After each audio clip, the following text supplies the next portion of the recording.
And here we are, doing something.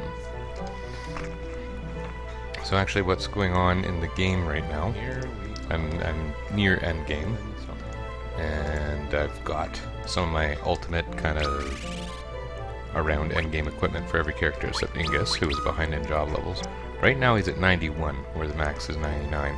Now you know what, some friends asked me to email them when I started streaming. I'm going to take a second to email my friends, as weird as it is. So you guys sit here and look at Ingus's stat page.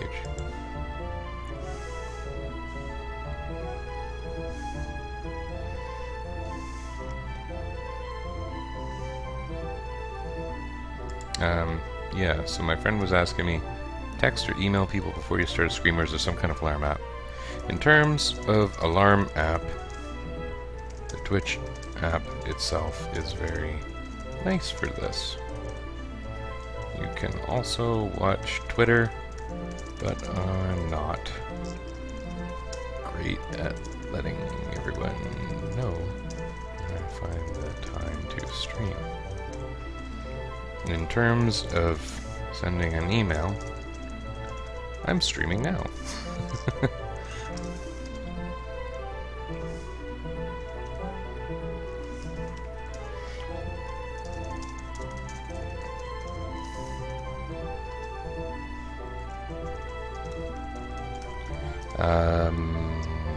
And I should probably link to my thing because a lot of my friends don't do this Twitch business. I mean, I don't either, right?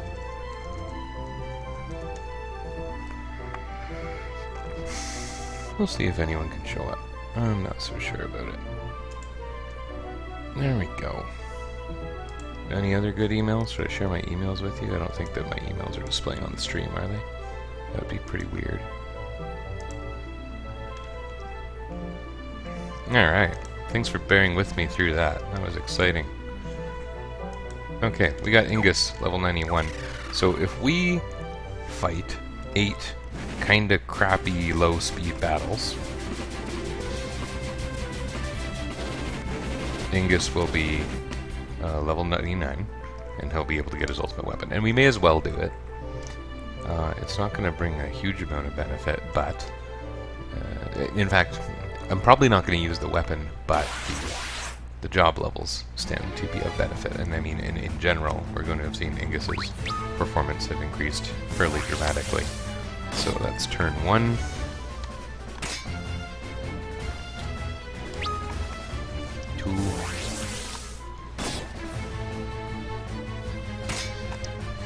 Wow, with this new position my lamp is in, it looks kind of funny on my stream. I was a little bit haunted, but hey, it's Halloween. Retro Flesh TV, we talked about that, right? Was that the third turn or the fourth? I wasn't paying attention. This is already a very successful session. You can only gain 1 job level per session. I don't know if I said that expressly before. So, yeah, if we take 8 actions, we're guaranteed a job level. We could actually count his HP ticking down. That would be a good way to do it.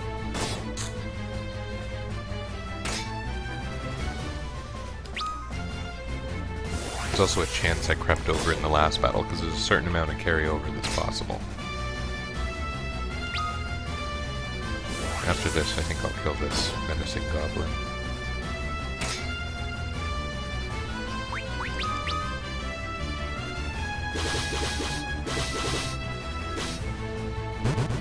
That didn't do 99999.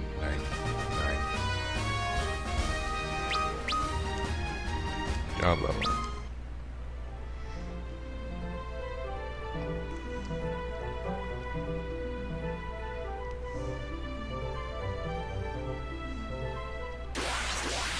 Alright, so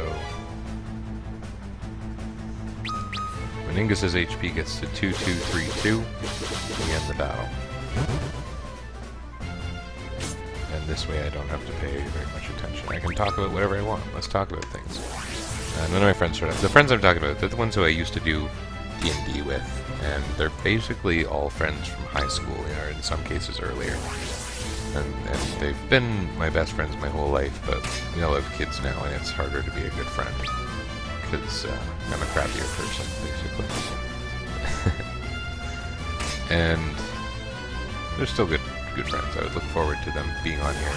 Some of the friends who've joined me for a couple of sessions before, it's interesting, those are actually online acquaintances from as long ago as...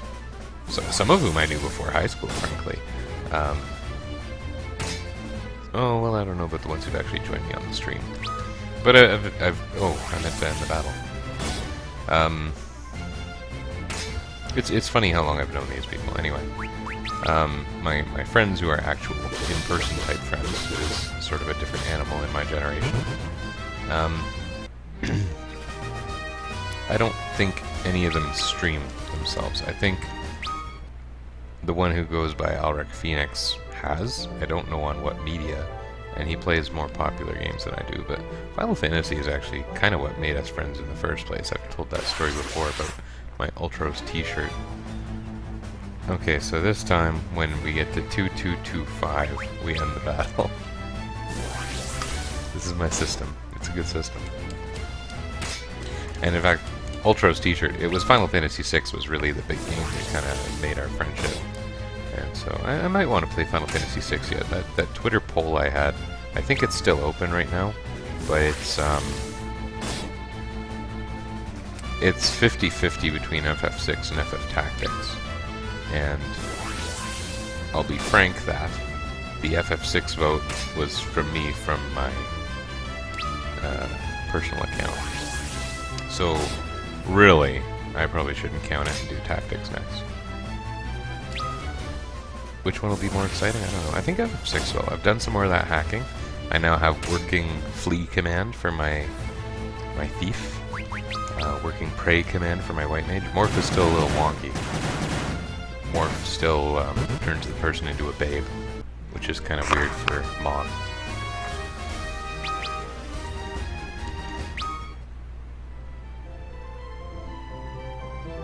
But it's been pretty cool. I've been able to change the text I wanted to change. I played the first kind of couple minutes just to make sure it was working the way I wanted, and it is. So I think it'll end up being pretty cool. So this time when we get to 2219, we end the battle. Such a good system.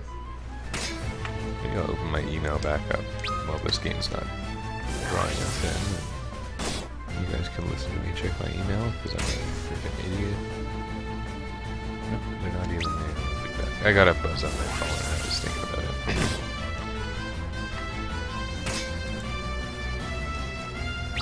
Earlier today, I've been playing a couple games today. Right before dinner, my oldest son is very much into roller coasters. And we went to a theme park in September and went on roller coasters for basically his first time, besides crappy carnival ones. And he was just great, and he loved it. So we were playing the original Roller Coaster Tycoon. The only reason I went with the original, because I think I own them. Oops, whatever. I think I own them all via Good Old Games. But the only one I had played before was the first one, so it was kind of my comfort level thing. He likes it. He wants me to build actual roller coasters from the park we went to, which is nuts.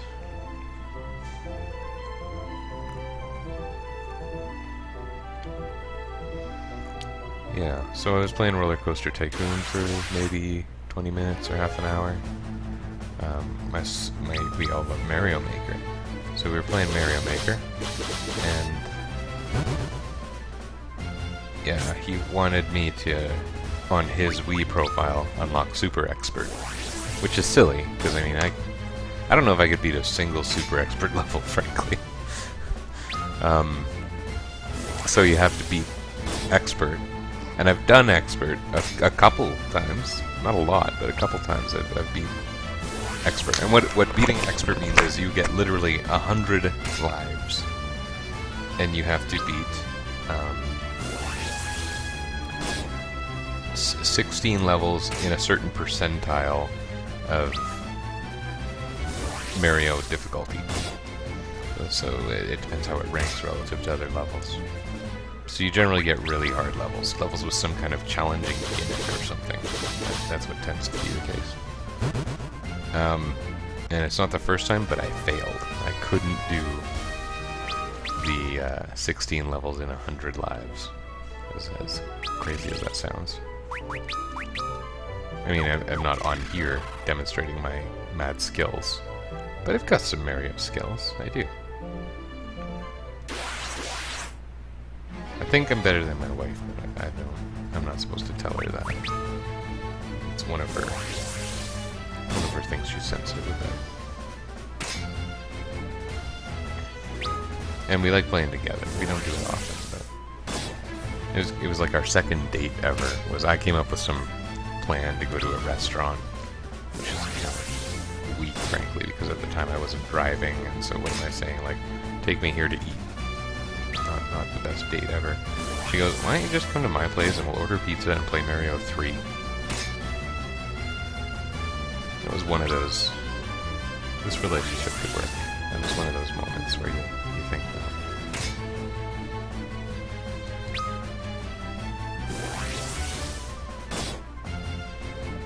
that. So even though you only see me playing JRPGs, I play Mario games. And I like them. People who outgrow Mario don't know what they're doing. Don't outgrow Mario. People who outgrow Mario are fools.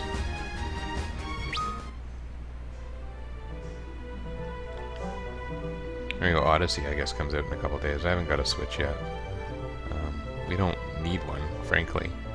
We play our Wii U and we get a lot of use out of it. And I don't think it has failings in terms of entertaining my family.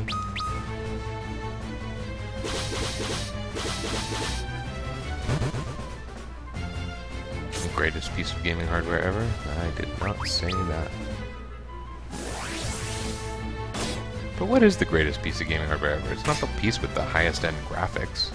It's not the thing with the, you know, they were going by gimmicks for a while. You got the Kinect coming out. I don't know.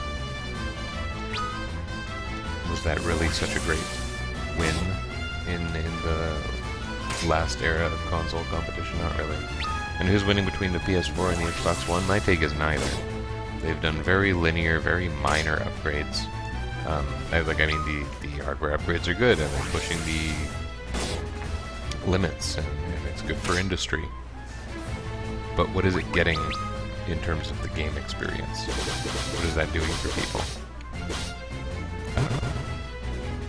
I don't feel like I need the newest systems to have a really good time, and I think I'm in the majority now. I still know a lot of people who like playing current games on their PS3s and Xbox 360s.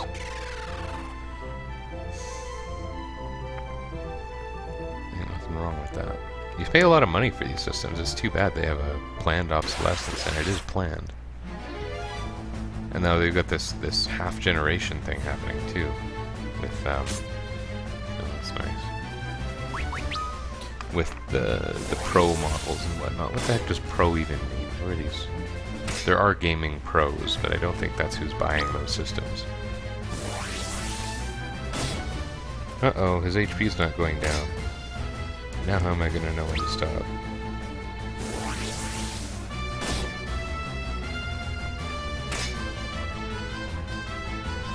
I need to make a cute little sidebar for Tactics or Final Fantasy VI. The Final Fantasy VI hack, I've been doing my minor hacks on top of the edition called Ted Woolsey Uncensored Edition, which is not, you know, as hardcore as it sounds or anything. It's it'll be a new experience for me in that regard. It doesn't change much. It fixes a couple things. I like playing with the bug fixes. That said, a lot of things won't end up coming into play because I have such limited access to commands and whatnot.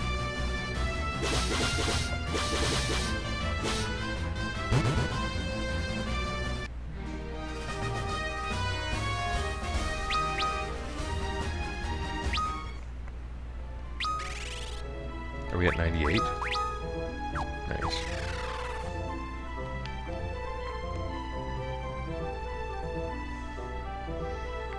And then I guess we'll go to the final Gauntlet.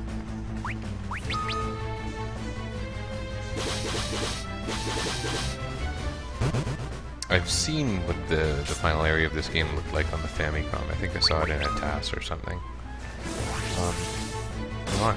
Not the biggest area. It's more about the instant death happy bosses. Is there any place to buy Phoenix Downs and elixirs and other crazy stuff like that in this game?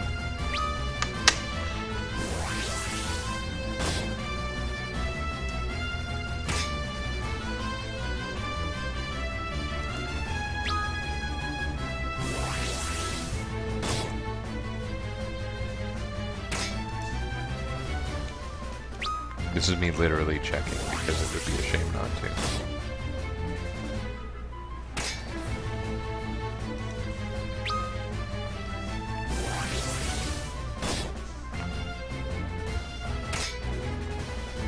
You can steal them from enemies, so that'll be nice. But, no, can't really buy them anywhere. Well, that's fair. That's reasonable. Of course it's fair. Hey, it's Big Briar. Good old Big Briar. I am happy to see you, Big Briar. Or not see you. Okay, you just, missed something very exciting. I got my fourth party member to job level 99, which is sort of significant. You just finished some Warframe. What do you mean finish some Warframe? That's a game you finish? Like, who finishes Diablo 2 or whatever? And why do I have a Steam friend named Sky Viking? That's a weird name.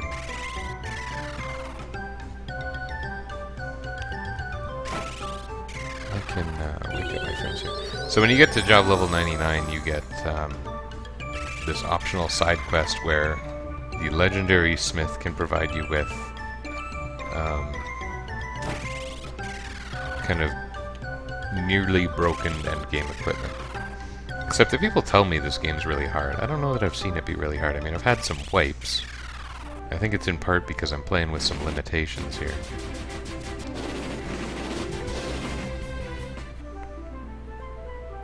That sort of finished. I don't really remember taking breaks when we did Diablo 2. I don't know if I ever actually fell asleep at the keyboard. I do remember the time I spilled chocolate milk all over the keyboard, though. That was amusing.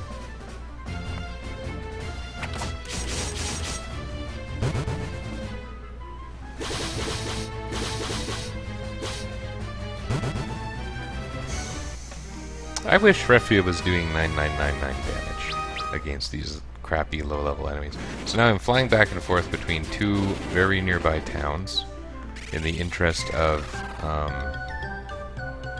getting the legendary smith to appear, because her location is randomized when you enter and exit places. And so I know exactly where she is in these two very nearby locations. The village of Gaizal and this useless stand of trees called Healing Copse.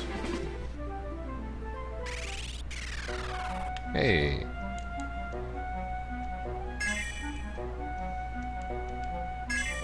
That's nice. There we go. I got all that ultimate type stuff. So really I just gotta go beat the game now.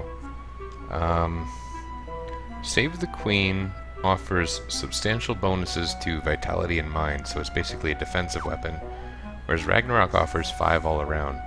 And if the multipliers are calculated the same way as they are in Final Fantasy IV, I think it just makes sense to stick with the Ragnarok.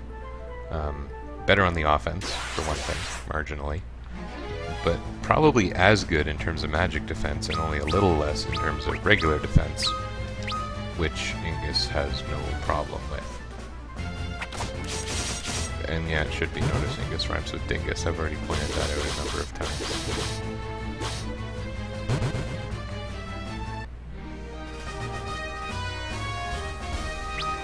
Don't suppose you would ever have played this, huh?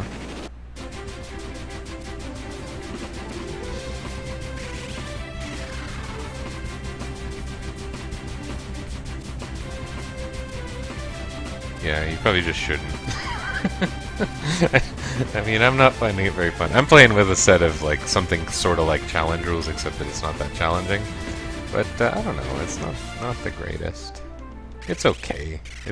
It's had some good parts. Towards the end, it starts feeling a lot better, because your people start getting really kind of overpowered, and that's satisfying. You've only played 7, 8, 9, 10, and 10 too. You never tried 12, eh?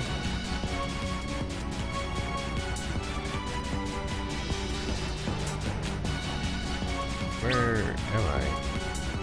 Oh, okay, I'm where I want to be. Ish.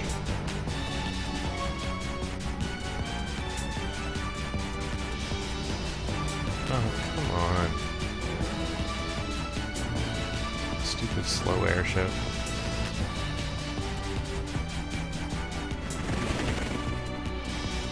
Oh, you have played 12, okay. You know, it's funny, I borrowed 12 from Jesse for a very long time. And I didn't play it the whole time, but I had it a long time. And,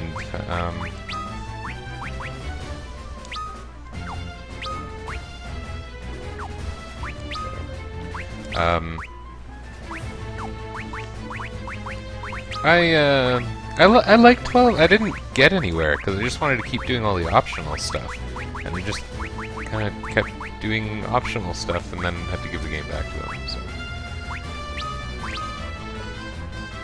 forgot about 12 and tactics here. Yeah. So next I'm either gonna play 6, but a bit hacked to work with the nature of the playthroughs I've been doing, or tactics. And for the first time, actually, although I've played around with it before, but I did hack tactics. The only hack I did to tactics is I changed the starting party so that I would have a party of Knight, Thief, White Mage, Black Mage right off the bat. Because it takes actually a little bit of time to unlock a Thief. You need to get a couple levels in Squire and then a couple levels in Archer to make a Thief, right? So, I wanted that to be a little easier. So I did a hack, and I was surprised at how easy it is to patch your game in tactics. So there's other things I might want to do with that, but for now, basically the gist is I'm trying to play through as many games as possible with a basic party of Knight, Thief, White Mage, Black Mage. Here's magic, I have all that. Here's stuff I don't need. I don't need that. Here's armor. I don't need any of that, I don't think. Kind of funny, though, that Ruffia still has diamond gloves. Wouldn't she prefer something better? And this stuff... well, we can kind of go nuts here.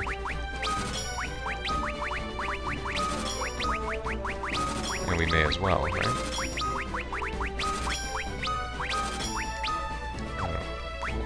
No point going nuts with that. The nutsness of Guys All Greens is limited. Getting in the way of school. Interesting. Yeah, I don't think I played 12 until after it was kind of old.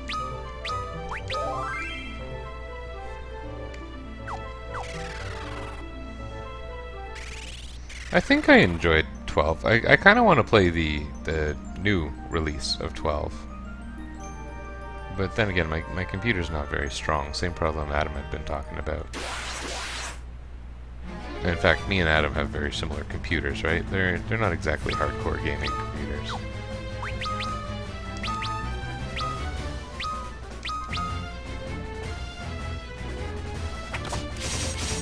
I'm happy. When I got this thing, I was like, this can play Path of Exile? That's great. That is the highest end game I am ever going to play.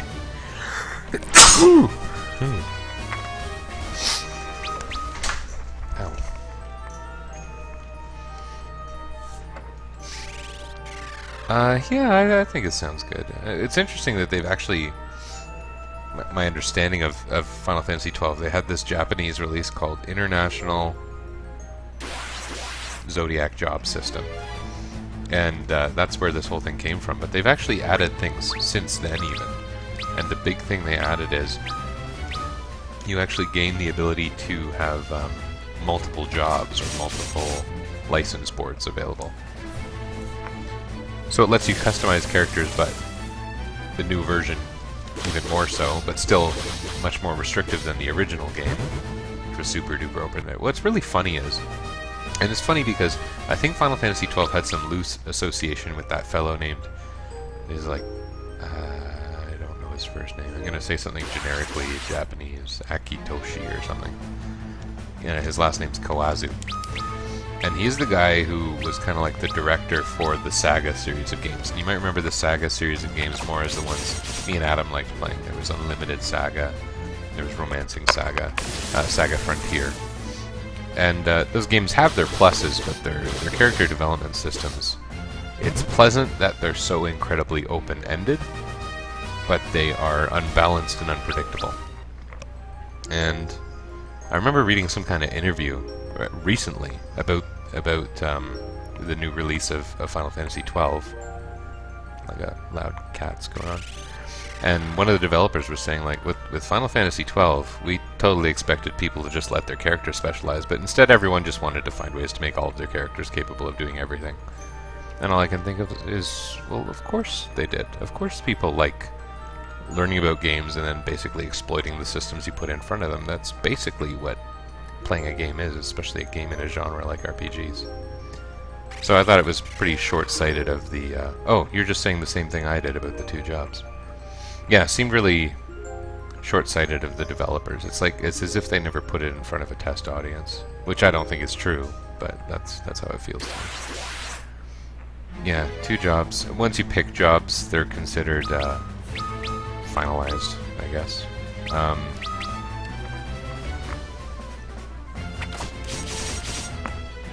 But that's kind of cool. I mean, that's what I'm doing anyway. I'm restricting my characters intentionally, and often it's not really more challenging. But I was talking about this in my last stream.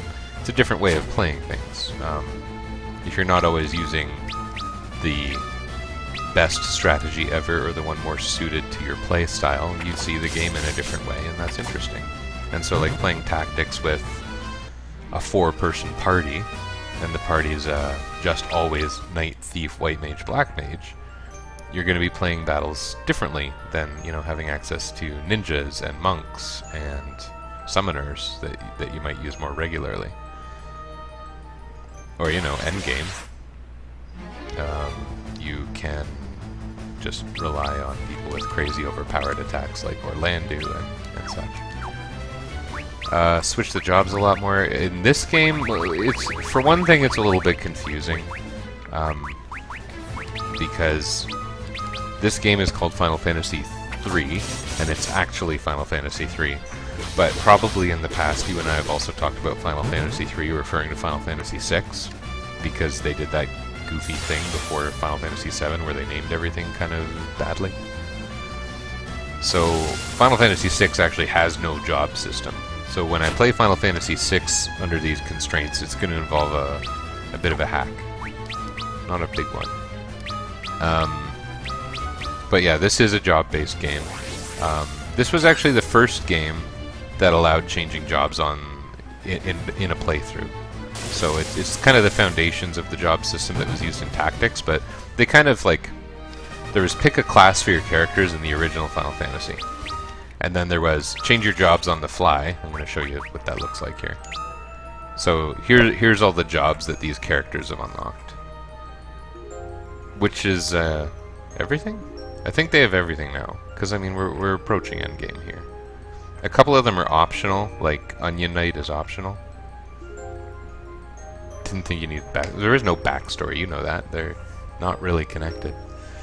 Anyway, yeah, this one is one of the first ones to have a real job system. Final Fantasy V did it much better. They have the thing where finally you can start cross, you know, pick a secondary ability for each class, and customize your characters a bit. It was well done in Final Fantasy V, and Final Fantasy V is a fairly refined and enjoyable game. And then the next game to use it was really Tactics, and that I think improved it even more, but that's not actually the most popular opinion, probably. Okay, so I've been in the Crystal Tower, I've done Forbidden Land Eureka, which is through here, so I think I'm just supposed to walk up the tower, and I believe the door is over here. Put an Onion Knight on your belt. Yeah. Onion Knight. Well, you know Onion Knight, if you've only played the newer Final Fantasy games, the place you would have seen it is it's Lulu's ultimate weapon in Final Fantasy X. And it starts from Final Fantasy III, where for whatever weird inside joke type reason, Onion Knight is considered to be the base class. The generic, the squire, if you will. They're Onion Knights.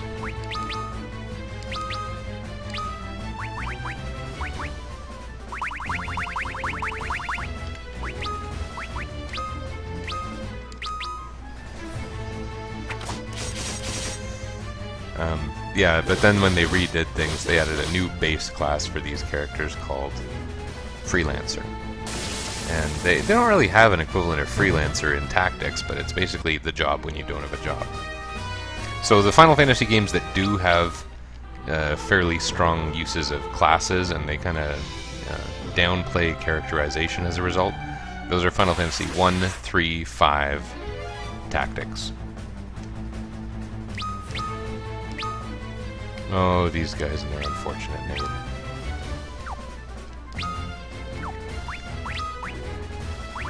Intern? Did I say intern? Onion Knights those aren't interns. I don't know. What did I say?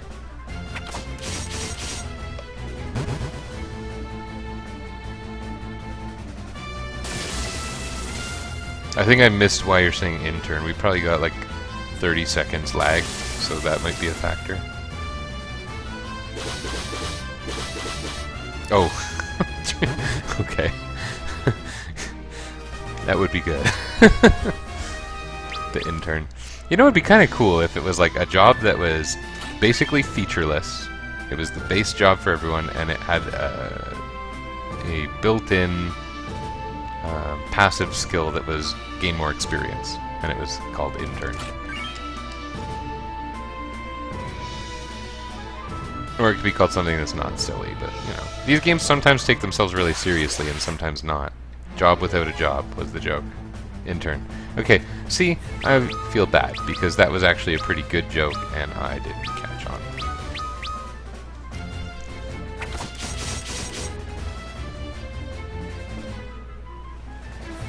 Yeah. Intern or stay-at-home dad.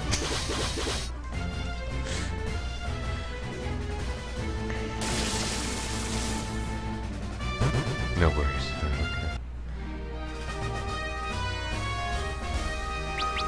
Okay. This game is kind of funny. I've played it before. I played it on mobile because you can get it on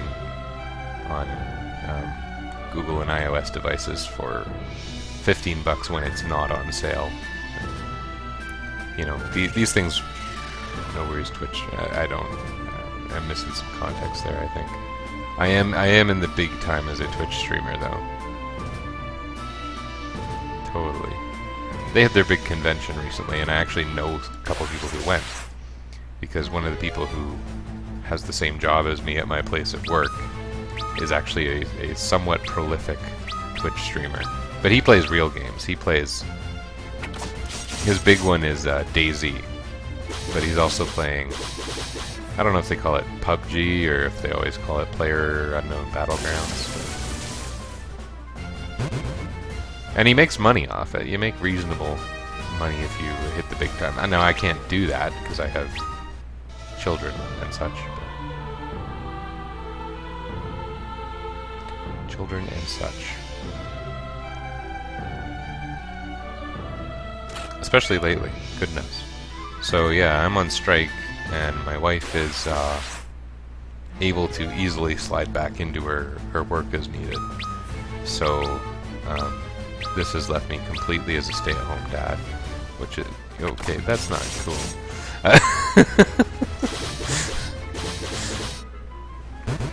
The comment in chat is show your tatas. I'm thinking no.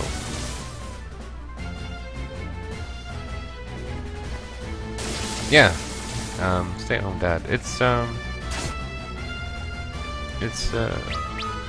wouldn't say I'm more exhausted than usual. So there's that. But it's busy.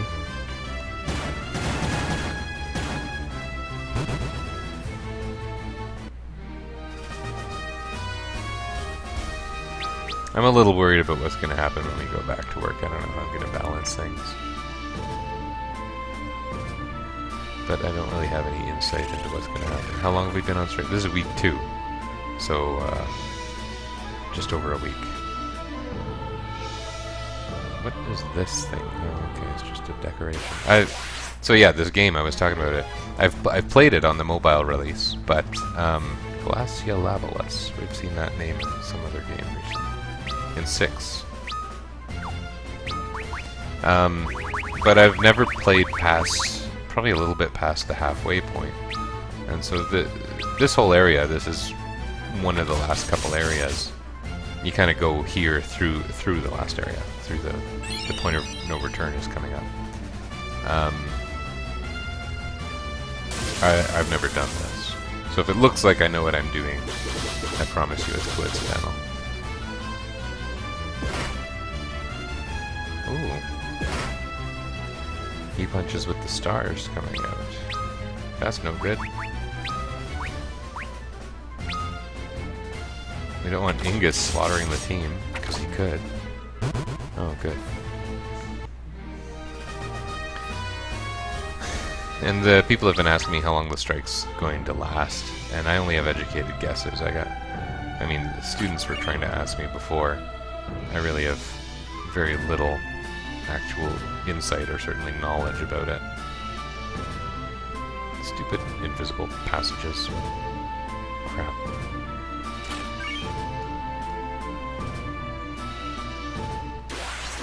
I have no idea what's happening right now.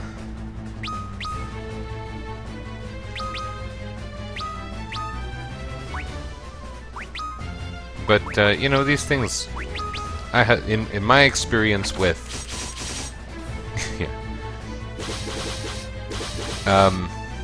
my experience with strikes is, suppose you got 52 weeks in the year, and that means every week you strike, you lose 2% of your annual salary. And so if you are on strike for 3 weeks, you lose 6% of your annual salary.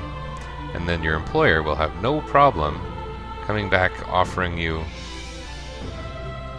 a 5% additional raise because they are saving a great deal of money. Like, whatever they're losing, they're probably very aware of what they're losing, and there's math involved, but I think 3 weeks of strike is going to make things easier for the employer. And there could be a point where the government of Ontario actually wants to legislate people to work. We're going to have to wait and see on that front. It's not that no one wants to work, certainly, but there's issues.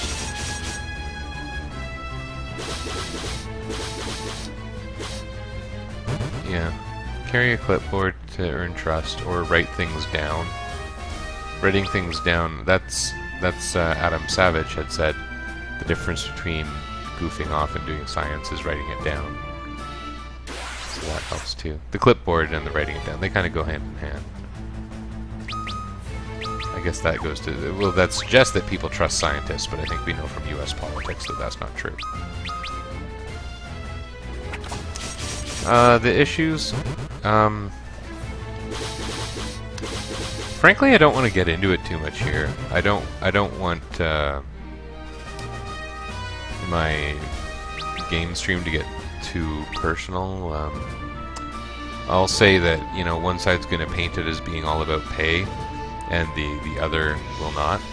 And the fact is, pay is at play. But there's other things affecting the how well we're serving the people who we serve. Yeah, I guess. Well, yeah. I don't want to say that I want to overrule you in banned topics. Certainly, I'm not an ogre, but yeah, keeping it light is nice, right? Interesting thing with this game is you're seeing me get Phoenix Downs and elixirs and treasure chests. Elixirs are usually pretty hard to come by in Final Fantasy games. Phoenix Downs you can usually steal them from a dog or something. But Phoenix Downs are actually fairly limited in this game. And that's part of what makes the later Final Fantasy games, starting with about 4, pretty trivial. Your ability to heal the entire team really easily outside of battle steps up a lot once you get to Final Fantasy 4. Even by 7, I mean, Mega Elixirs were kind of commonplace. There were Mega Elixirs in Final Fantasy 6, but there was like, I think one Mega Elixir. In the base version. I think after a while it got out of hand. When they did the re-release, everyone's got all the Ragnaroks. That was one of their design philosophies. Give everyone all the Ragnaroks. The people are buying this game again and again. Just give them all the damn weapons that they want.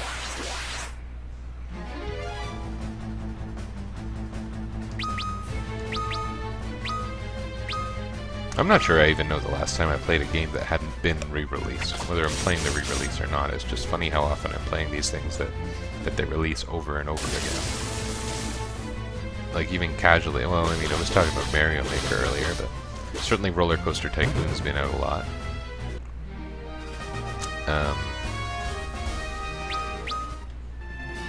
I was playing, you know, my kids love Plants vs. Zombies. They can't win. Yeah, the Mega Elixirs, you don't need Mega Elixirs in, like, any game. I don't know why we have so many ubiquitous Mega Elixirs. I usually hoard them and then don't use them.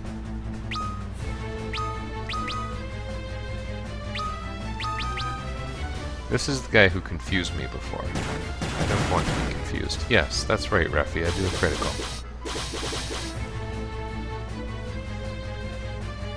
I told her to do that.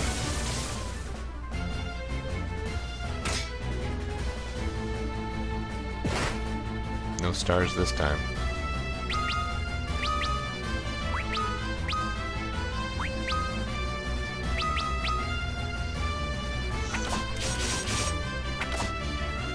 Well, I don't think there are, even though this is a re-release, I don't think there are any Mega Elixirs.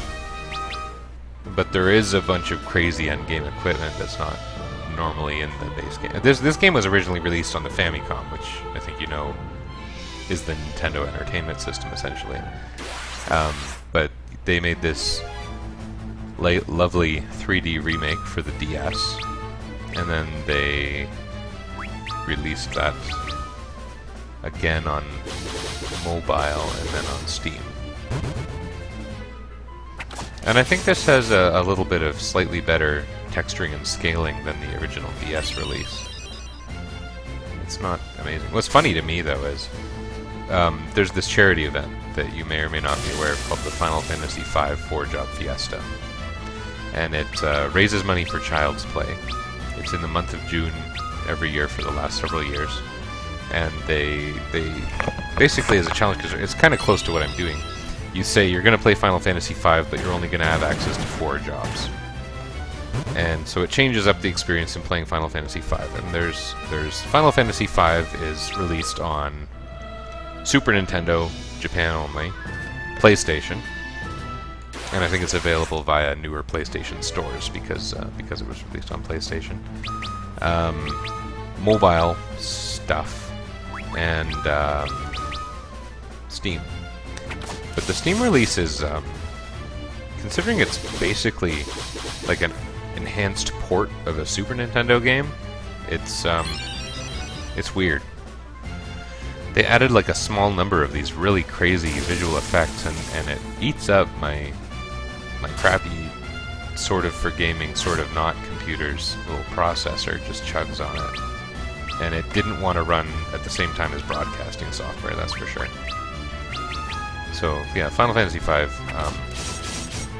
is actually harder on my computer's processor than this game, which is weird, because Final Fantasy V, the new port, is still two-dimensional control. Looks a bit like a Super Nintendo game, but with higher res sprites. They're actually kind of, most people would say they're hideous, but they are two-dimensional sprites. They are higher res. I don't know if it matters. I wonder what kind of damage that would do to Ingus or Refia, because they have much worse magic defense.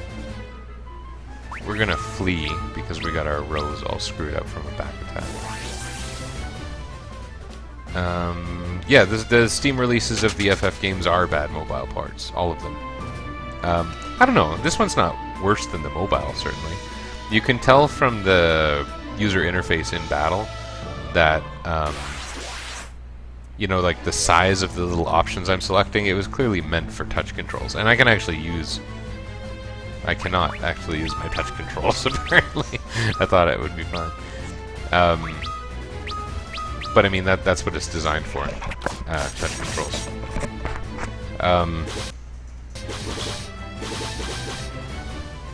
Whether they're bad releases is hard to say, but they do make my system chug. It's not, you know, primitive. I can certainly run them in an emulator. I have no problem running PlayStation games, for example, with broadcasting software. I'm basically doing the same thing in every battle. I got 2 fairly strong attackers. I got magic casting weapons for my mages, and they have fairly limited high-level magic, and their low-level magic is no longer useful basically at all. So that's what's happening now. Is this it? This is the only way I can go?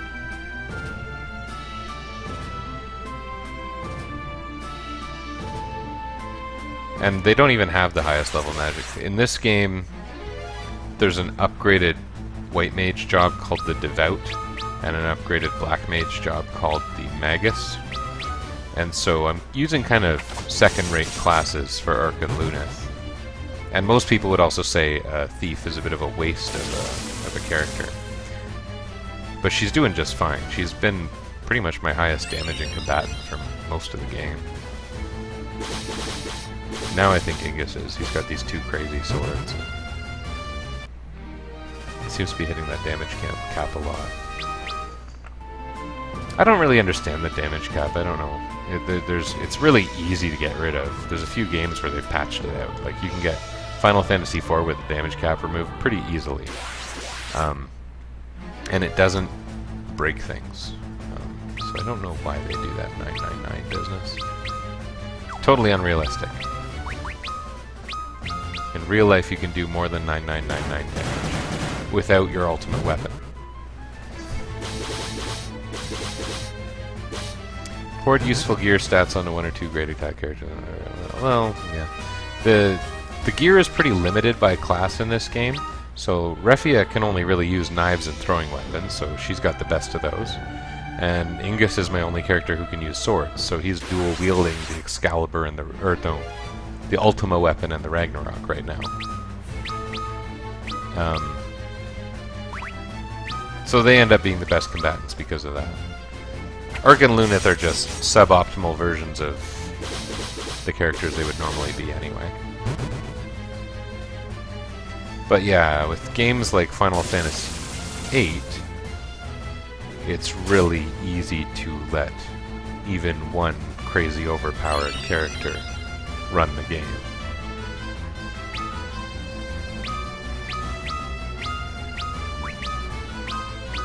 Seven, I don't know if I ever did a thing where I had one character in the set in Final Fantasy VII be strictly support. I don't think I ever played that way.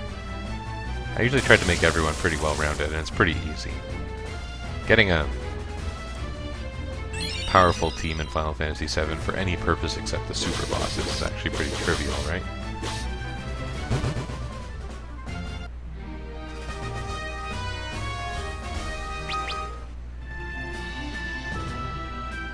I don't know where I'm going, and I don't know if I've overlooked a staircase or what. I don't want to miss something important, but I have a feeling that I haven't missed anything important. Squall, but I believe other characters had better limits. Well, yeah, I think you and I would have talked about the potential with Zell when he's using his limit, what you do, and they've apparently, like, named the technique Armageddon Fist, but that's just a made-up fan name for it. But it's when you put in the 2 shortest commands over and over and over in a fraction of a second, so that he can attack sometimes like 30 times during a limit break, depending on how banged up he is. It does much more damage than Squall can. I don't... that looks pretty much like the end of the dungeon. I just want to make sure I'm not missing another elixir. Oh, look at this! That's fun. Let's see if we can steal something. And also, we should see if we can not die. There would be value in that. Hey! Got an elixir. Cool.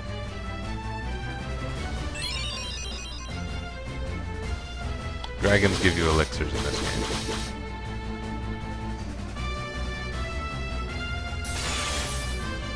It seems.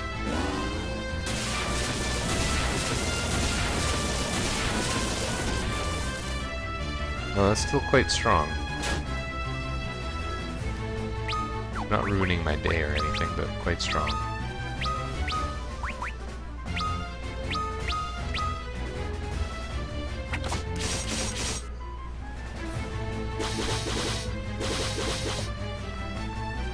Wow, this guy can take some hits.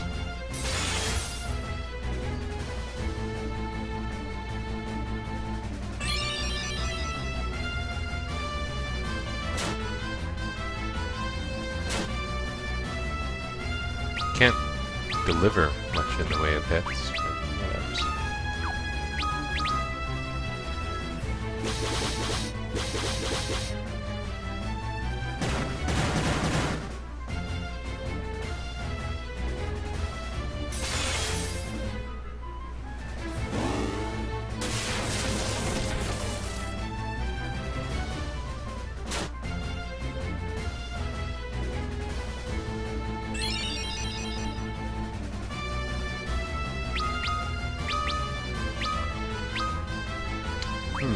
This is time-consuming.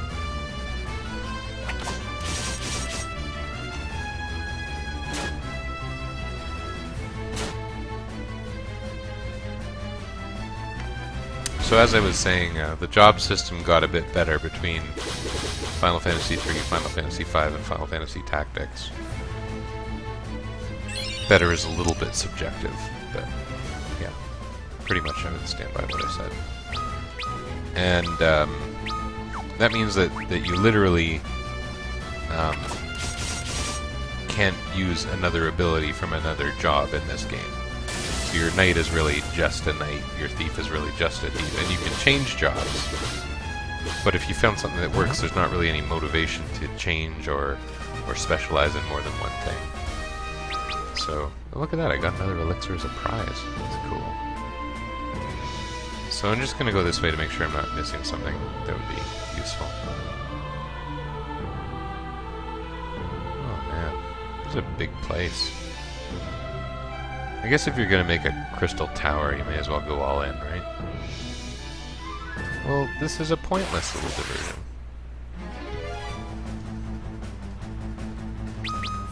I've never really done any kind of challenge play for Final Fantasy Tactics. And what I'm going to be doing is not really challenge play. It's going to be playing with a 4-person team instead of a normally 5-person team, usually. Yeah, but you know, in most games, the thief is not necessary, and the stealing is more like the whole point of the thief, and if that's the only advantage that comes from having a thief, that's what the thief brings to the table, is the stolen items. And yet, like, very rarely do you actually need a thief to get through a Final Fantasy game. Well, I mean, I guess you do in, like, say, 9 and 12. But not because of their thiefiness. Yeah. I get what you're saying about others being optional. And, you know, increasingly with the job-based games, monsters don't need that stuff, yes. the jobs got kind of weirder as things went along, and that's why we see more geomancers. It's a little too bad that Final Fantasy VI had this character. Yeah, I don't know. You've probably seen me play Final Fantasy VI a lot, like in days long past, but there's one character who her thing she does is she's an artist. She draws pictures of the enemies, and the pictures attack the enemies. And apparently her job class name in the Japanese releases, and it was removed from the US releases, it was called Pictomancer. Pictomancer because she draws magical pictures. What a cool idea, and it's never come back in the series since then. But they do have geomancers, certainly. Yeah. Mediator was a funny one in Tactics. Like, literally the person whose job is to stop fighting is one of the units in your army. And you can't run away in Tactics, so that person is there to kill the other team. There's not really any question about that, but they're a mediator. It's not the only attack artist. There's an artist character in, well, I guess there's almost every character in Chrono Cross, because that's what I was going to say. This enemy is called Thor. We're killing Josh.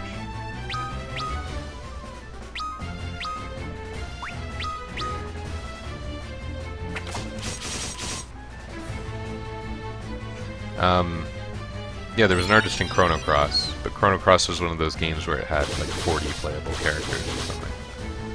I'm sure there were artists in the Suikoden games too, probably all of them.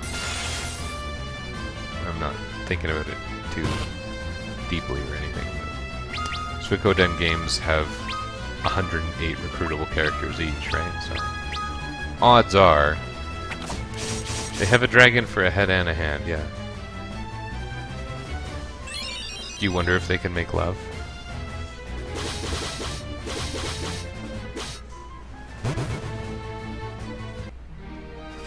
It makes practicing kissing a lot less weird.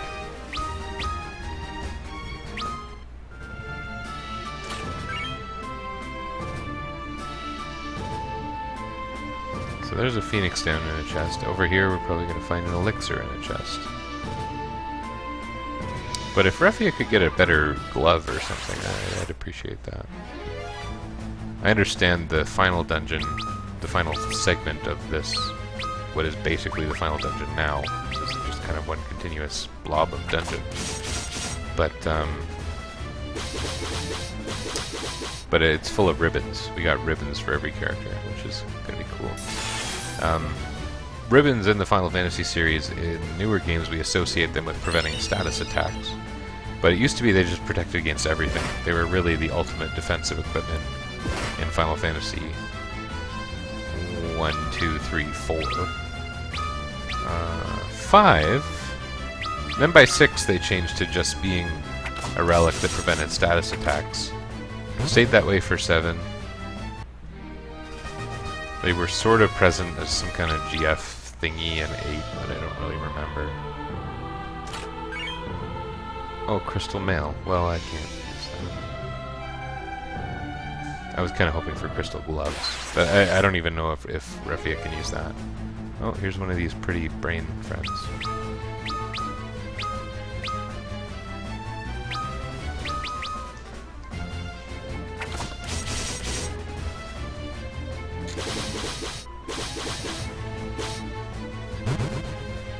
Wow.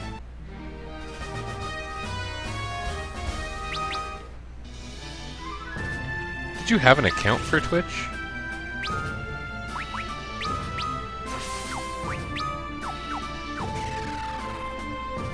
Or did you just do this kind of on the spot?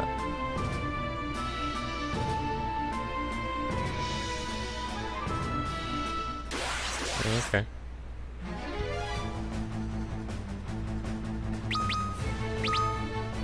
Yeah, we're contributing to the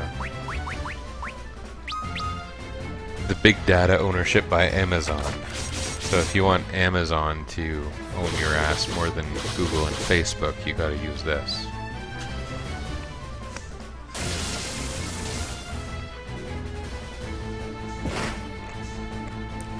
Then again, I mean, Google ends up with a copy of everything I do.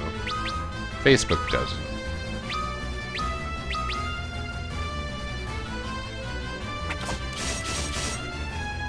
I think sort of carefully about what large companies own information about me.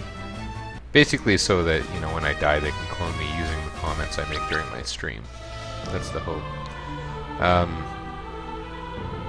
I think about it a bit. I don't think I'm going to change anything. I think it's kind of hard to get out of the flow of the oddities of big data. I don't think people think about it very much. Hey, crystal gloves. Can Raphia use them? Nope. Bit of a shame. Whatever.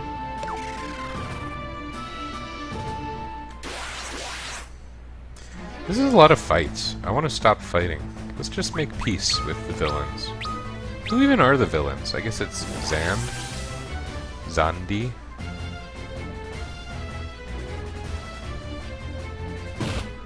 Oh, running away sucks. Oh, there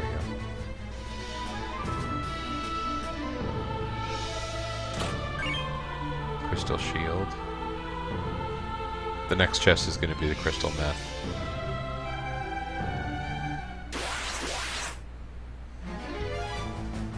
You stupid Thors. We don't want to fight Thor.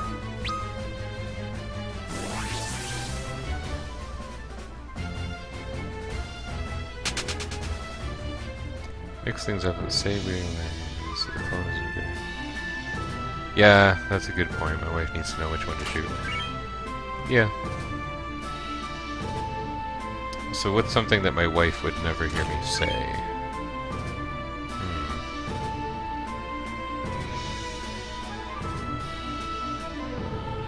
I don't want you to suggest anything, by the way. You probably know a few choice phrases. Okay, we'll fight this guy. It's one guy, he can't hurt us too badly. I feel like my team might be kind of strong. I mean, we're all probably over level 50 now, right? I wonder how we're gonna do at all this endgame business.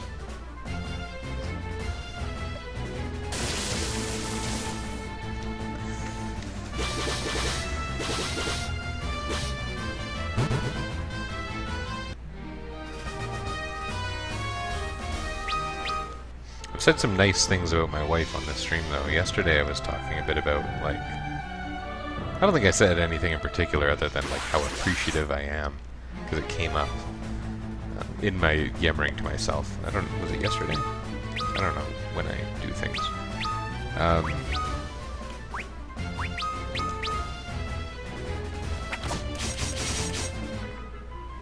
Anyway, yeah, I say nice things about my wife sometimes.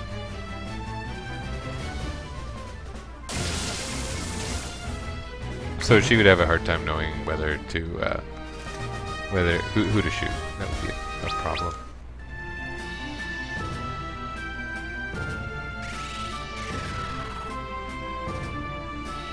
Wouldn't that be weird? Like, do people think about what it would be like if you were reconstructed based on your online presence?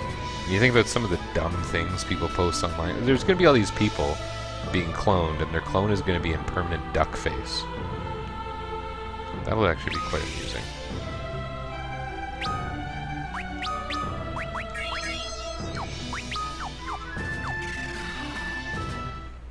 Oh, wow, I was like pixels away from triggering that thing. Ha ha ha. Uh-huh. The Curse of the Five Worms. Totally a well-explored plot point. Duckface Clone Army sounds like at least a Captain Underpants book, but possibly something more mainstream.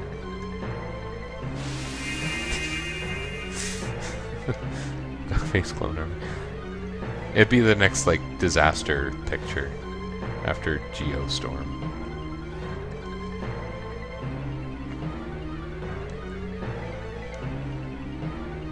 Five souls who possess hearts of pure light may break the curse of the five worms. I will be right back. Dude, his spirit is leaving? I left the stove on.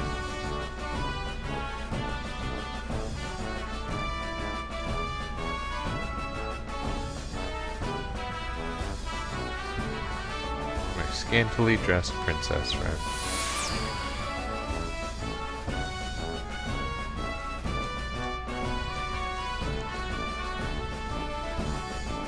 Princess, come and break the curse of the worms with us.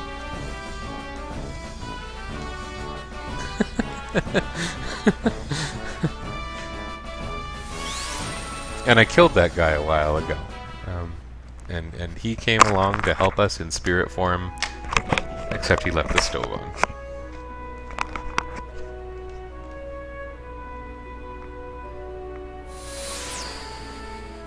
Here's the Cid of the game.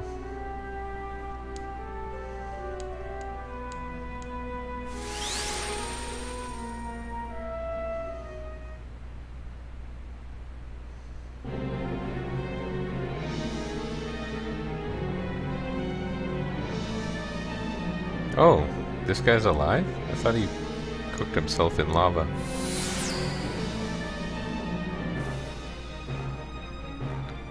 We, the ancients, are lava-proof.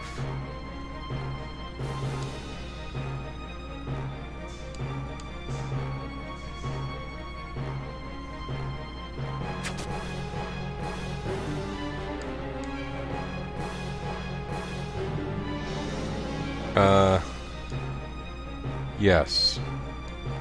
He's kidnapping our friend. It's the same as using prey in Earthbound. All of our friends need to send us their love, and we use the power of love to save the day. Next he's going to abduct me, because in Earthbound you have to get the player's attention, right?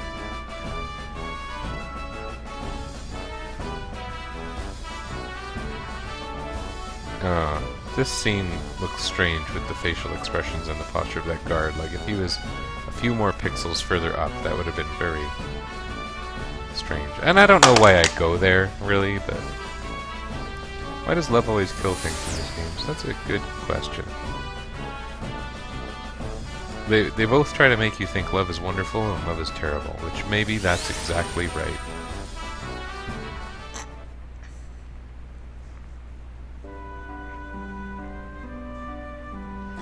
What other helpers do I have? Legendary Smith helped me the most. Oh my goodness, these goofs.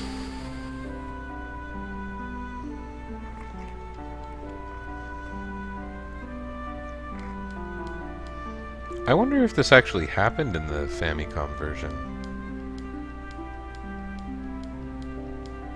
I would imagine they would run into problems with all the differently colored sprites on screen at the same time.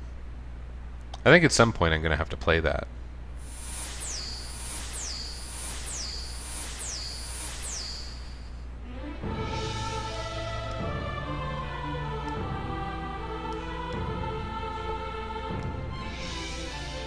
This is where we go into the Dark World?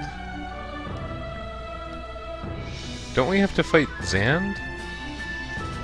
Wasn't he kind of the big bad guy? You can see I'm not really clear on what's happening here.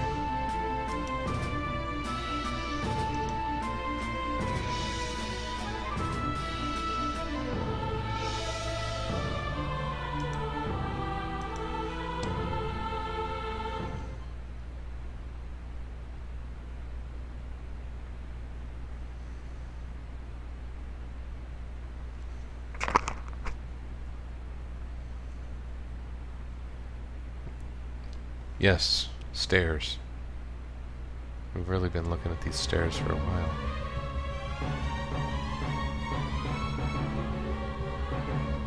Whoa. They said that he was given the gift of mortality. They should have given him the gift of skincare.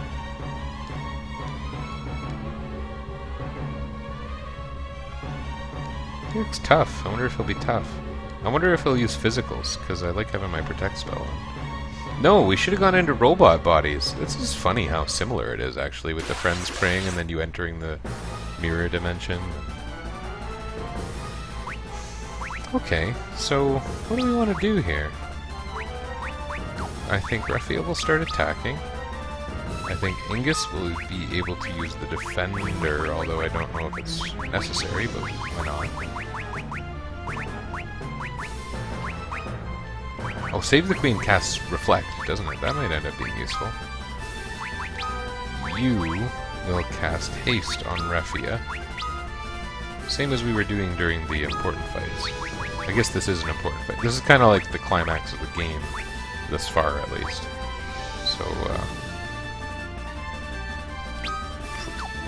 what?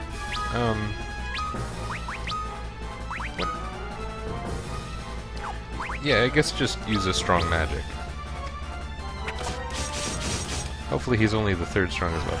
I happen to know there's at least 5 more bosses after this guy, because there's 4 bosses that are kind of like the critical bosses of the game that I'm aware of mostly from other games, and I haven't fought them yet. Oh, he used Protect. And he does use physicals, so that's good.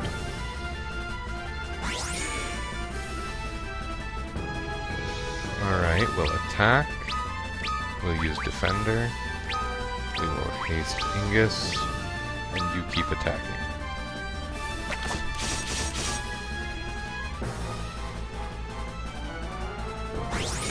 Because it's turn-based, haste doesn't make you act faster or anything, or maybe it does, but in some subtle way.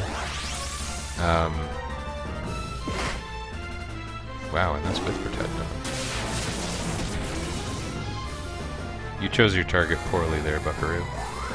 I think it makes you have more hits. It might also add to your damage, I'm not sure. But these two are nice and strong here. We have a Dispel or something, don't we? Oh, we have Erase, is what we have. Get rid of his Protect.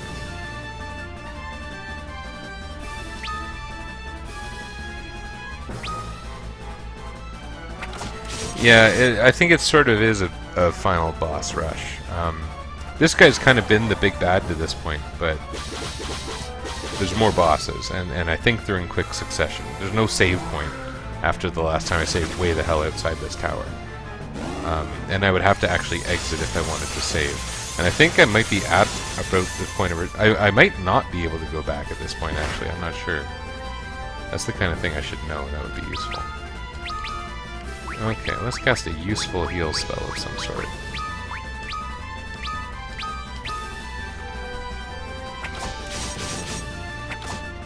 That's some nice damage. Oh, that was quick and easy. I hope they all go... Well, I don't know. I don't mind being challenged, but I guess I do hope they all go like that.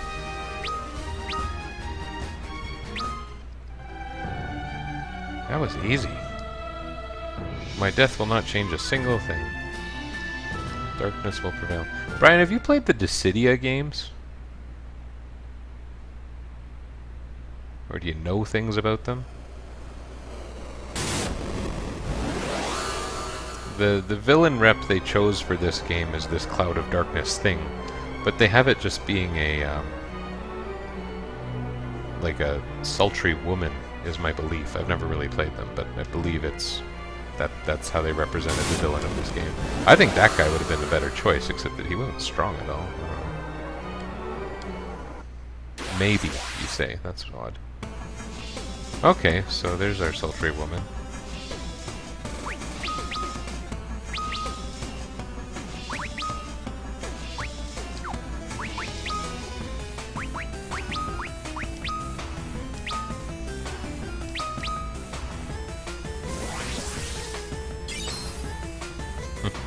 That was a good idea. I thought I might steal a snake. One of those snakes that emerges from one's buttocks. It's the best kind of snake. Main evil overlord trying to take over hell again. Oh, I get what you're talking about. I get what you're referencing. No one else in the world would. Particle beam. Wow. Ooh.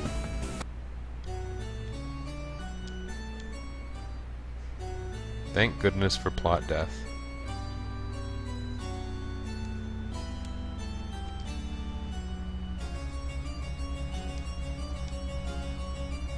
Are they like looking in the mirror while this is happening? Is that what's happening?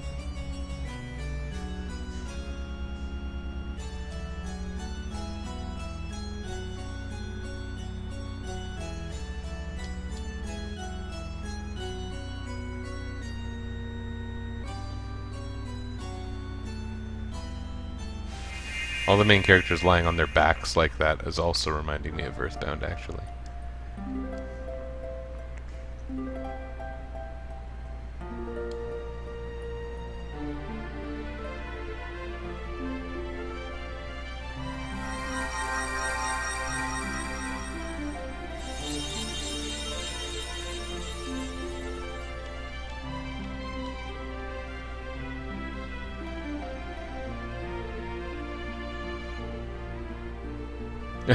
He thought I got my ass kicked for reals. Soon. Soon.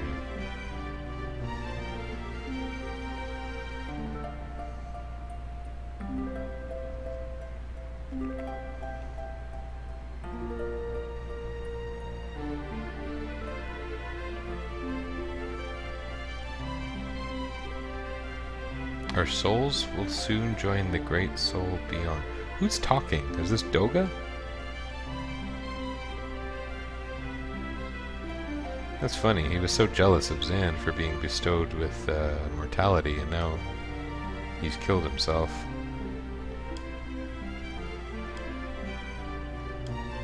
To the world of darkness, then. Yay! Smile emoji!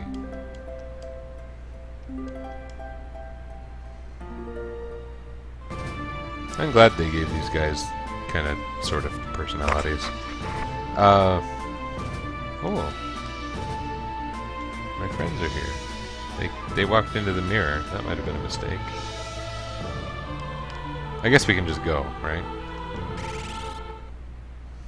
Am I fully healed? I'm probably fully healed, right? Nice. That's pretty good. It's full of dark and Ness. When you said "and Ness," I was thinking again of Earthbound. This ending feels Earthboundy, but it's weird because this was before Earthbound. I don't want to say that Earthbound, you know, isn't amazing. It didn't exactly invent a lot of RPG tropes, though. Well, you know, maybe it sort of did. All the modernness. That's Earthbound. Holy Krizap. That guy can do some damage. Oh, it's because my rows are maxed out.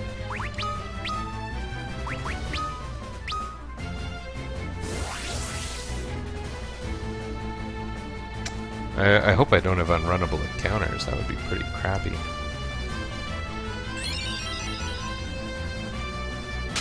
Hey, you pulled it out, Lunith. How many dogs' heads should we put on this guy? Oh, yeah. That was a big production decision, was how many dogs' heads should we attach to the thing? How about 4 dogs' heads? No, wait. We need 6. There must be 6 dogs' heads. That would be the right number.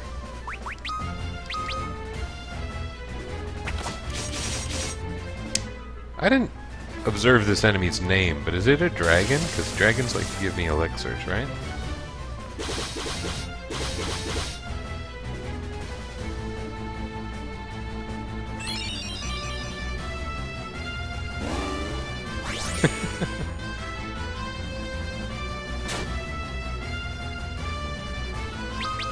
Oh, he's Jormungand. He's badly spelled Viking dragon. Dragon worm. Dragon snake? I guess it's more like a snake.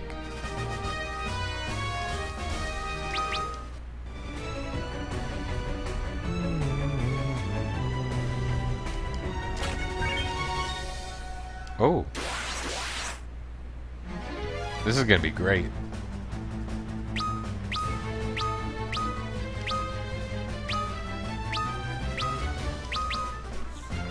I hope it's as easy as the Doga and Une clones. I mean, Zand himself was really quite underwhelming.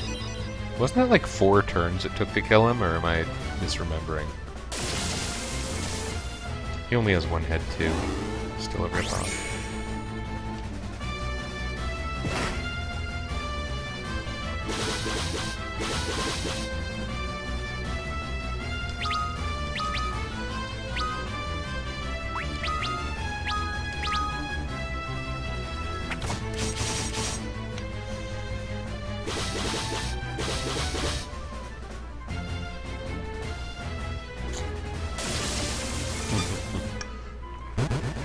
I like the watch the clone wipe your party out. Yeah, I was half expecting it. Anyway, we get a ribbon now. That's pretty awesome.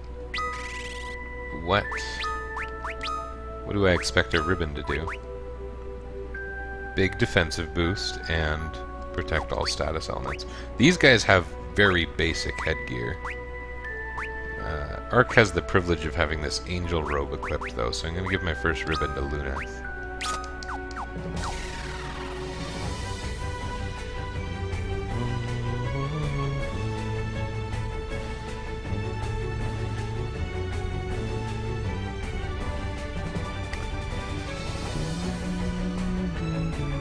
Good music here.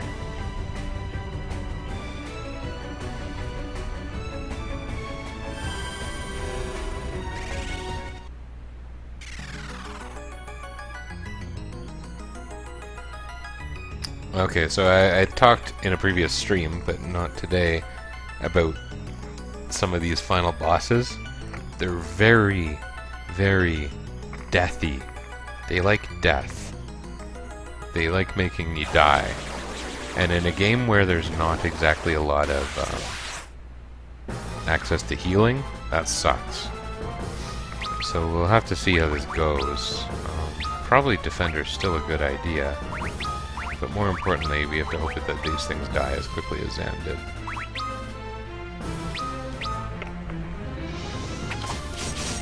This is a woman who hangs from the ceiling in space, because space has a ceiling. She hangs from Uranus. I don't know how deathy she is, I believe the death spell gets cast by these people. Drain's fairly strong in this game, I think, isn't it? Ooh, yeah. Well, it's not too dangerous, but I wish it didn't happen.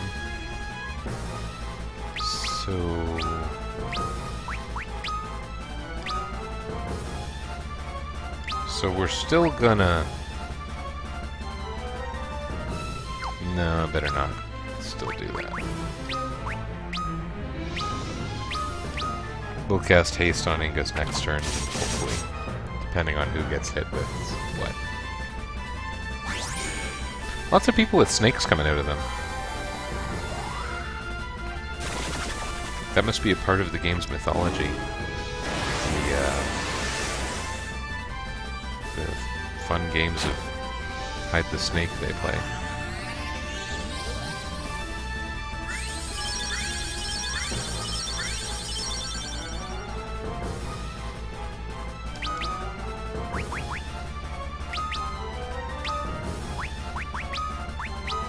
So now we should have some good damage. This could end the battle this round. Oh, the critical is going to help too. Oh, I was kind of hoping Ark would go before Ingus because of the haste spell.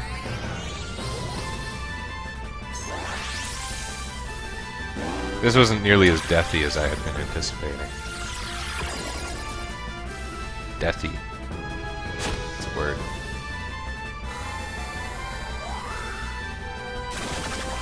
Death-tastic would probably be the better word. She's death-tastic.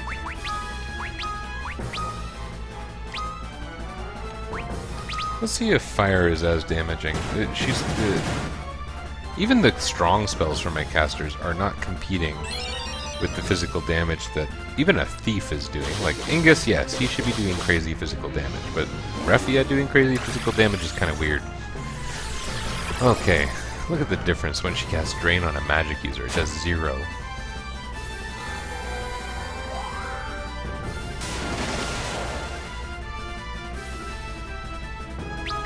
I would say this is going well. In fact, Ark can kind of do whatever he wants here.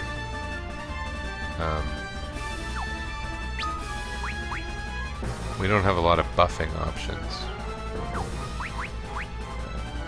Attack with sticks. I wasn't paying attention to Luneth's damage the last round, unfortunately. And this is going to be over any minute. Hey, numbers. Uh-oh.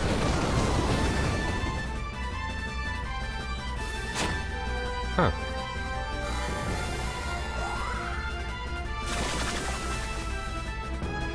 So Luneth's damage is actually pretty good.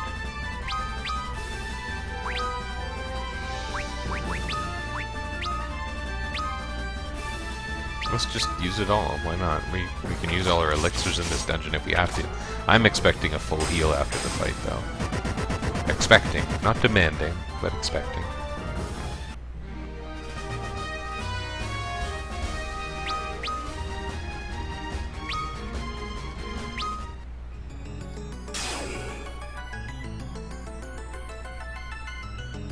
Warrior of Darkness.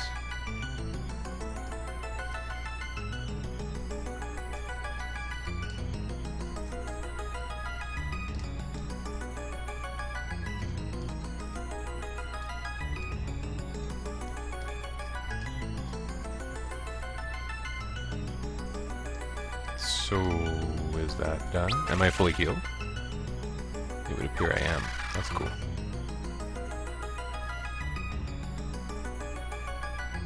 I want more ribbons.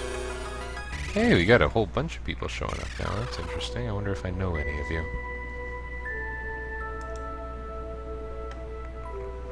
Oh, this music is so good.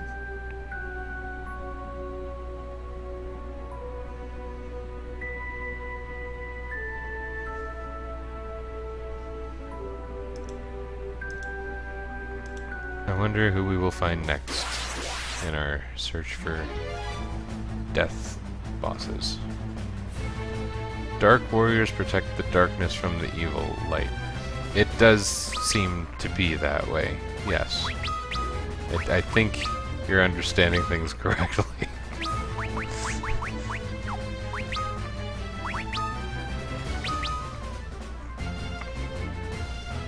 A balance has been changed. But you know, if you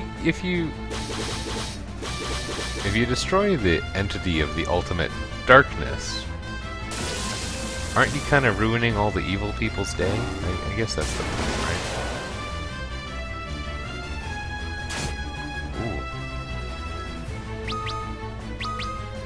Ooh. Queen Skyla. I don't know how you pronounce that monster's name.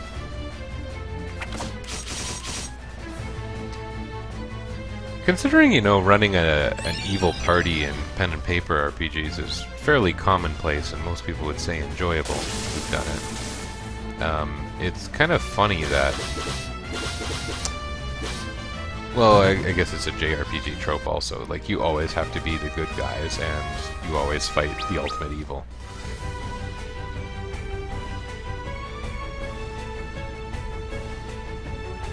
And there's not really any other options.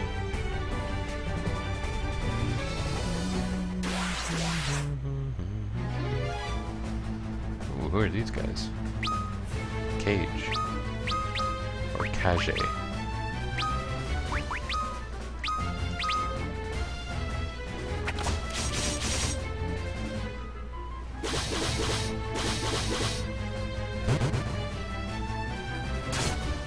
There's a lot more humanoid enemies now that I'm in the game's final areas, which is interesting. Where have these people been all this time?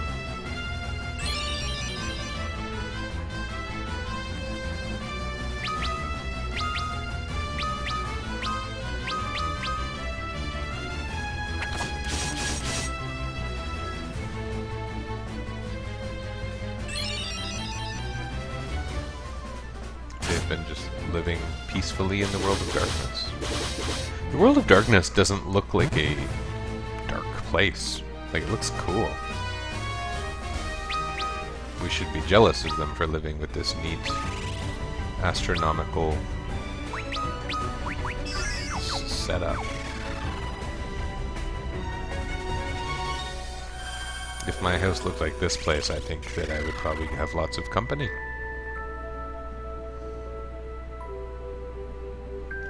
I'm excited to get another ribbon. It's going to make my day better. Is this the ribbon? Yeah. Another Zan clone. No big deal, right? 2 rounds, probably.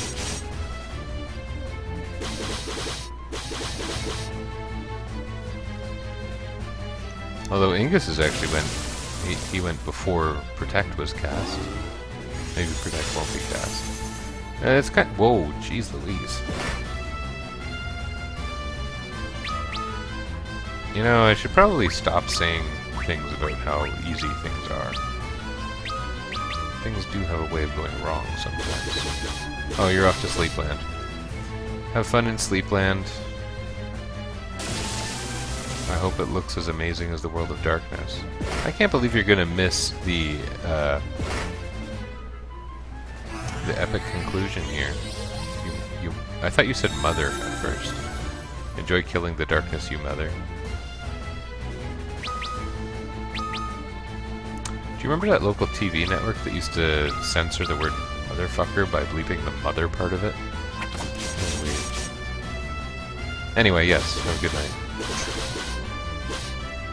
Next time I'll probably be playing something more interesting.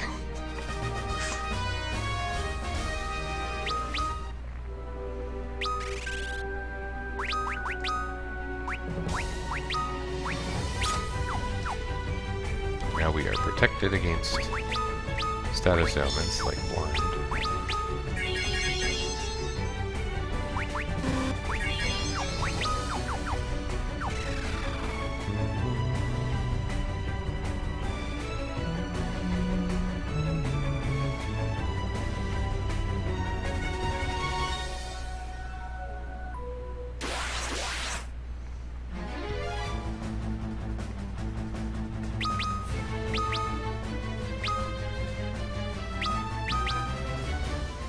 I wonder if ribbons also provide stat boosts.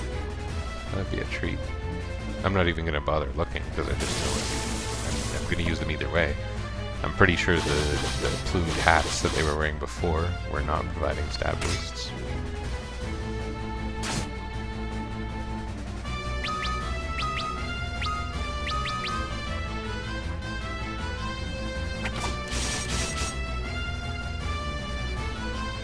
Seeing as there's no save point, I think I'm kind of locked in to try and beat the game, which is a shame, because I am going to have to wake up fairly early in the morning, but whatevs, I'll make this work.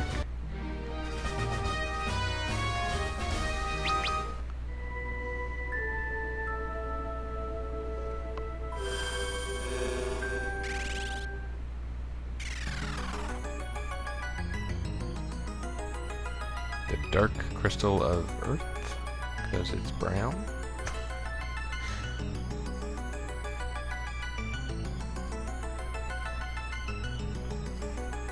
I hope it's not a giant floating eyeball. That would wreck my day. I don't like giant floating eyeballs. Ah, god damn it. I had to say it.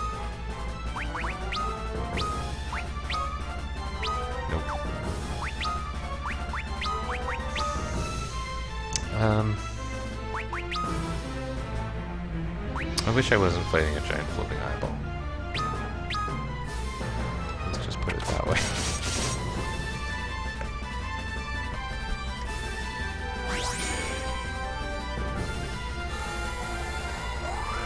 How much damage does Firaga do? Let's actually watch this time. 5, 6, 3, 4. That's pretty good. Don't cast death, you pain in the butt. Don't do it. Also, don't single target me with gas spells.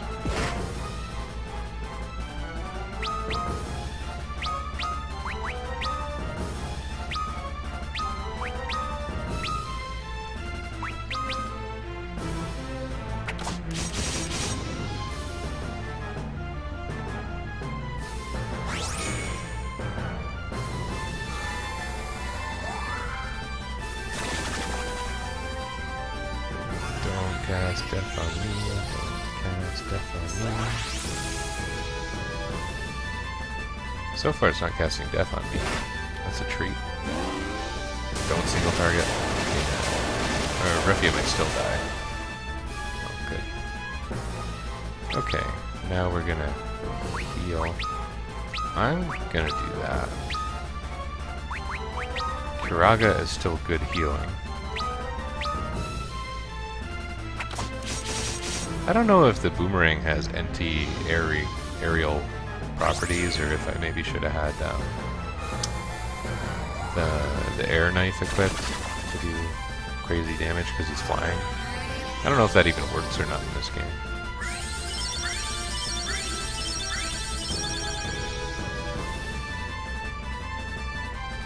Funny that Ark and Luneth have the same HP right now.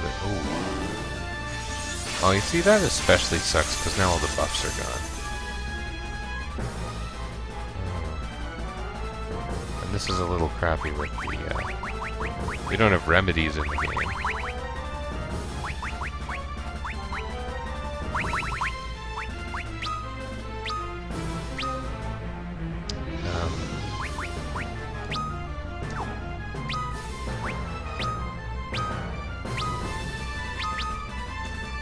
This is going to be a weak round, and I don't want to keep getting petrified. Man, that would be sucky. In the game, in real life, whatever. Not interested. That was weaker. I wonder why.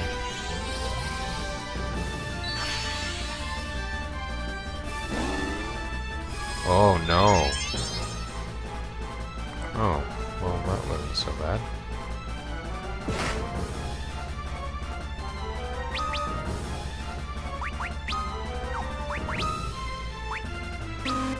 Oh yeah. Well, let's not bother. Let's try ending the fight instead of trying to get defend up, because defend isn't our biggest. It's not solving, rather, our biggest problem. I think we've also learned that Faraga is stronger than Bio. I should try and remember that in future rounds. Not by some huge amount or anything. Useful enough. But buffing these very strong physical attackers, that has shown itself to be useful.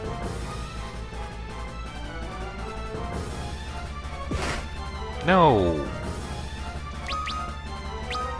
Don't be stupid, you stupid eyeball. Hey, don't be stupid, you stupid. Also, don't be an eyeball. That's your first mistake, being an eyeball.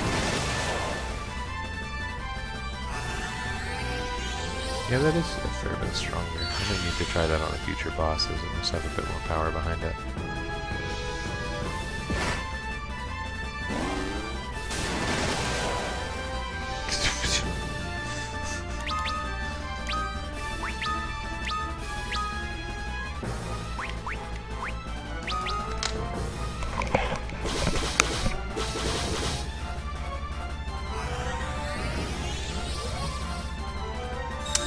I hope she comes back critical so that Ingus can cover for her. I also hope Luneth kills this guy this turn. Oh. Rotten. Don't petrify. That would be pretty crappy. Maybe you should try and revive? We don't have to win. We can get through this. This fight isn't going well, but it's not like we're not going to win, is what I was going to say.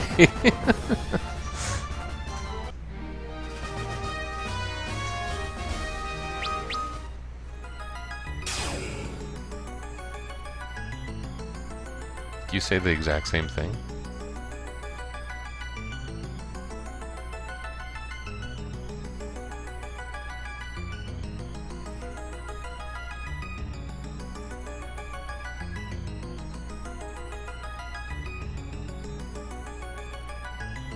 The Void, eh? I think they probably should have tried to have an official tie-in between Final Fantasy 3 and 5. I don't really understand why they wouldn't have done that. I mean, like, basically during the development of 5.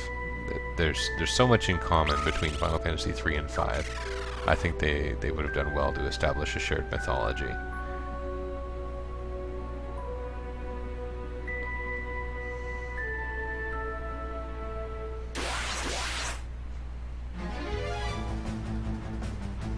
Is that a Kunoichi? Not quite, it's a Shadow Master.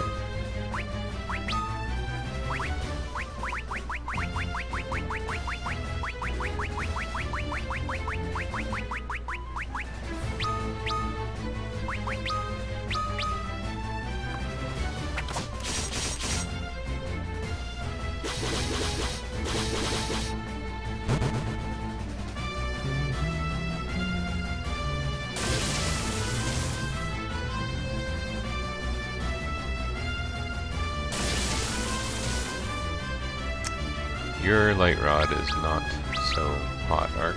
How come we didn't get attacked that turn? Did we actually get the drop on two different kinds of ninjas? That's not sensible. Warriors of Light are not. I mean, especially Warriors of Light. I'm sure they look pretty conspicuous here. There's not exactly anywhere to hide if you look at the landscape. And we're much more colorful than everything else. I think we'd have a hard time surprising anyone.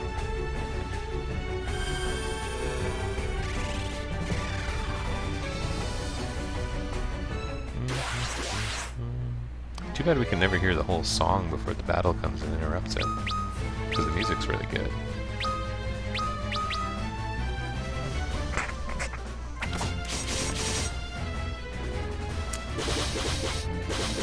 So I think if you were actually pronouncing the name of the creature that this thing is based on, it would be Jormungand. I think. I mean, I don't speak like Norwegian? I'm not sure. Okay, so it's not that bad, except that they replaced the J with a Y. Probably the O should have one of those strike-through friends in it. Any scholars of Nordic writing watching? Probably not. I'm not saying you guys are stupid or anything, I'm just saying you're probably not scholars of Nordic writing.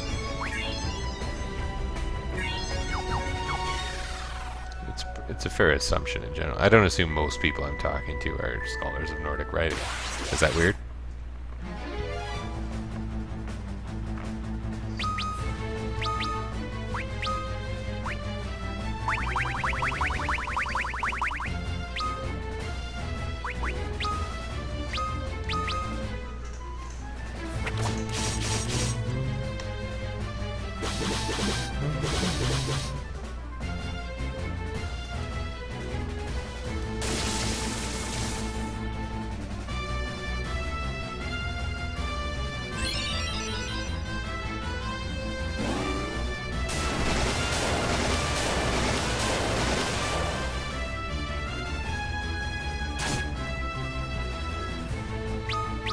I'm looking forward to more ribbons. Still, it's going to make a pretty big difference, even though it's only status resistance. For one thing, in that last battle, it would have helped substantially with Refia not being a statue the majority of the time. And a dead person the majority of the remainder of the time. She was probably dead longer than she was a statue, wasn't she? These are the real questions. Another Zand clone. I think we'll start by casting a healing spell. Just a weak one, but something I can multi-target. I think that'll be a difference maker here. We'll probably all move before him.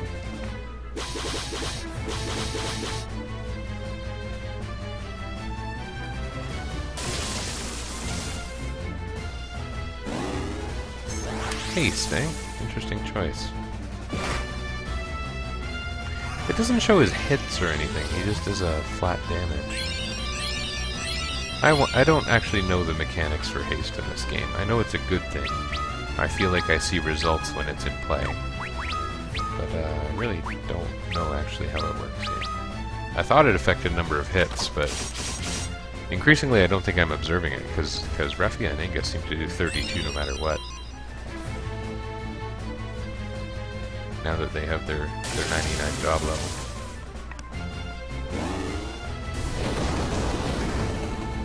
Happened for Refia very naturally, just because we weren't using other jobs. We kind of forced it on Ingus, and it made him a big performance increase for sure.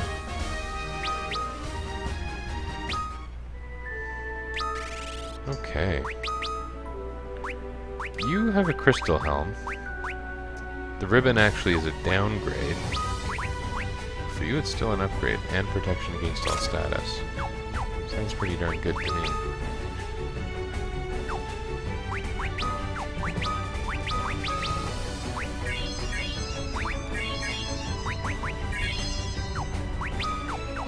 That's not what I want. But come on. Here we go.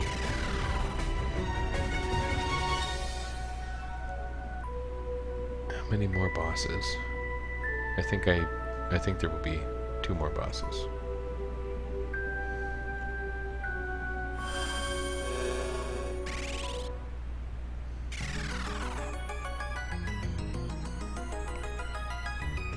After this one, 2 more bosses? Yeah, I think that makes sense, unfortunately.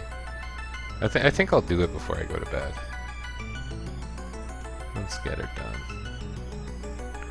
We will devour your meager light. What's quite a threat to make.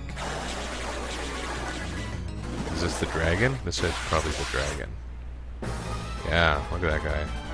He was mean. Thankfully, he's just a dragon. He should be fairly predictable, right?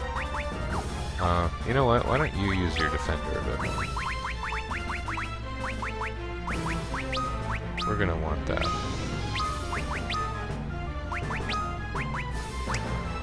Here we probably don't want to use elemental magic, so I'm gonna go back to using bio. Good time for a critical. Maybe haste is kind of pointless here. I'm not sure.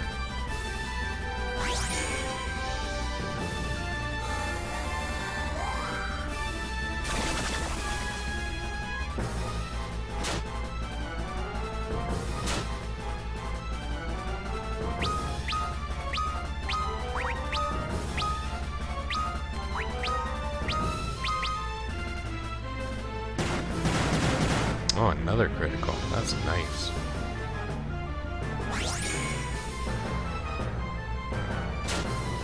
Oof.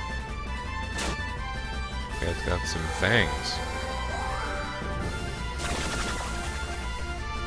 Wish I had more water. I might even take a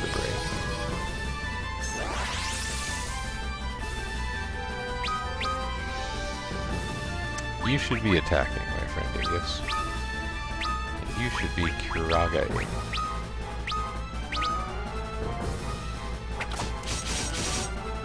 This is a pretty lame endgame super boss, though. A 2-headed dragon? Like, it sounds so generic. And think of all the dragons we fought in Final Fantasy 1. We fought as a boss of similar scale, like 6-headed dragon.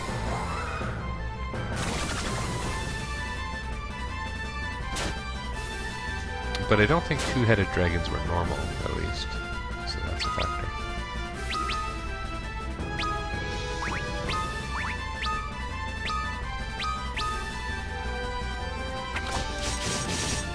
I like that I'm getting healed after each of these bosses. That's making a big difference. And our damage is good. I think this fight's going better than the last one. That bio is even pretty weak, and it's non-elemental. This guy must just have good magic resistance. Ooh.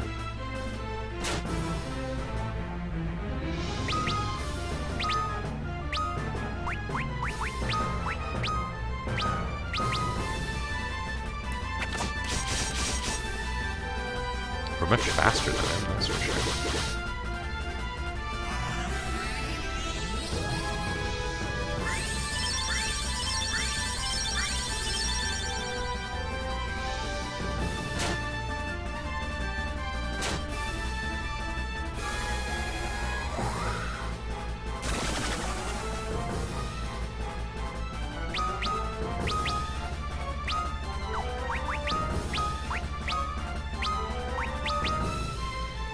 Good time to use Drain.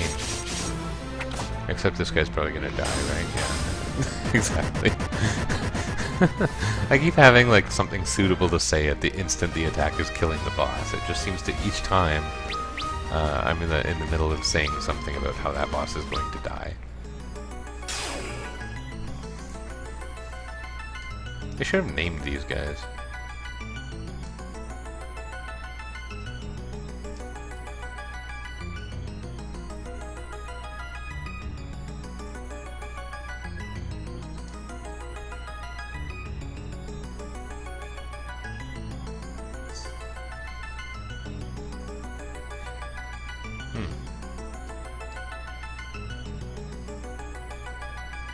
That's actually an interesting bit of backstory, huh?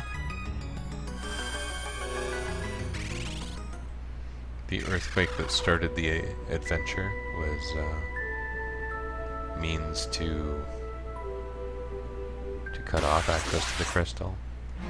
Had the opposite effect, I guess.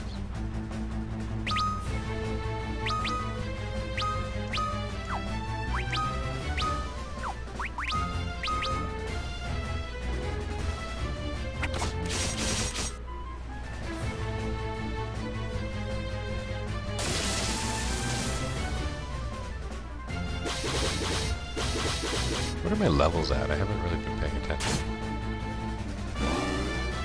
Kiraja! It's called Prolong the Fight Slightly.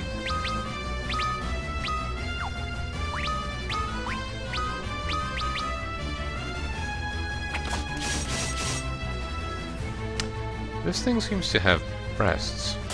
I guess that makes sense with what it is, but... I don't know, if I were a six-headed humanoid wolf... I guess calling it humanoid is probably a bad decision when it has 6 heads and what appears to be 8 legs, but I don't know if I can count them all. Odd proportions there. But I don't know. I wouldn't be thinking about how I was dressed, was I think where I was going with that. The thing is clearly covering up, which, you know, it's good modesty, and you don't want the game to be raunchy or anything. But it looks out of place. Not that, you know, big naked multi-headed wolf creature is any more in place, but I don't know where I was going with this.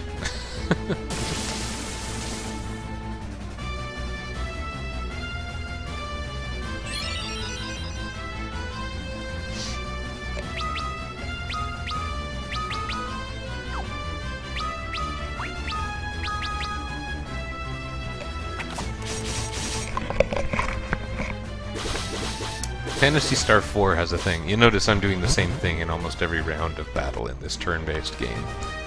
Fantasy Star 4 has this great feature. Not everyone likes it, not everyone uses it, but I think it's pretty fantastic. It's called macros. And you set up your most common sets of commands you would choose in combat. And I think you're able to configure 8 of them. And you just pick them, and you can pick the order, but your characters still act in order. Oops. What? Did I leave? I don't want to leave. They act in speed order, also factoring their position in the macro. To put it one way. Do you think I should put a ribbon on Luna? On Ingus?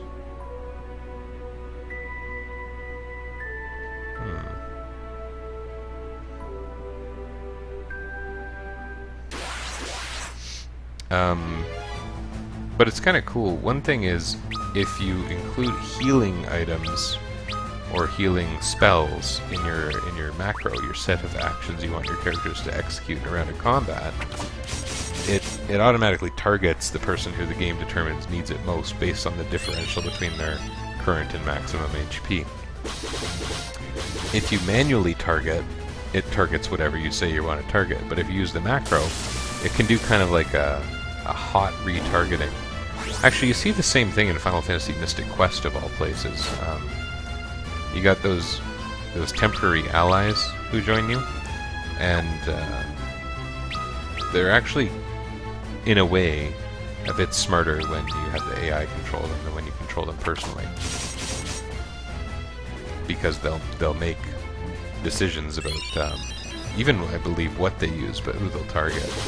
So if you get damaged in the middle of a round, they'll change to using a cure spell or whatever. I think I'm just thinking of these things because this turn-based combat has been dry, and I really do almost the same thing all the time. Get our last ribbon. Fight our last Zand clone. Hopefully he won't clobber us.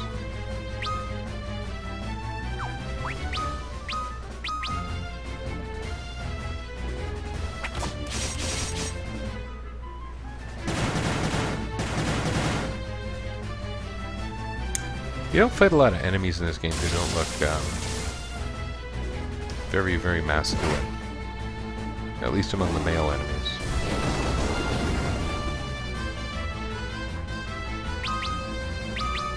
But like Xanda's ripped.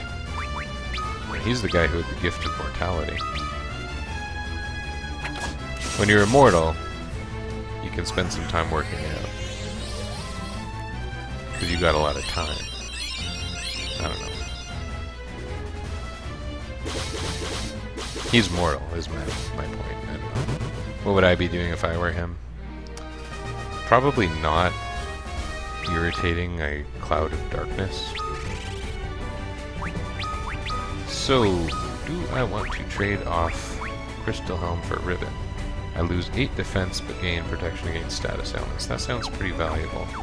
Does it make any stat difference? 71, 47, 71, 47.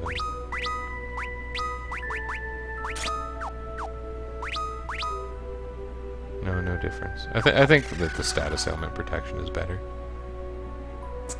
What's your favorite Final Fantasies and what Final Fantasies do you like? That is kind of the same question twice. Well, a little different. I think often I would say my favorite is 6, but not always.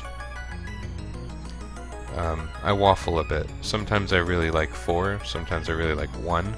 It makes me think it's a little bit tied to nostalgia, actually, because those are the ones I got to play in like my childhood. I can tell you I don't like 2, I don't like 8.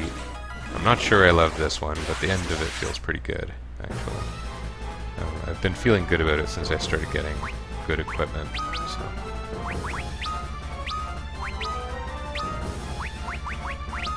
I like 10 a fair bit, as a bit of a more out there answer.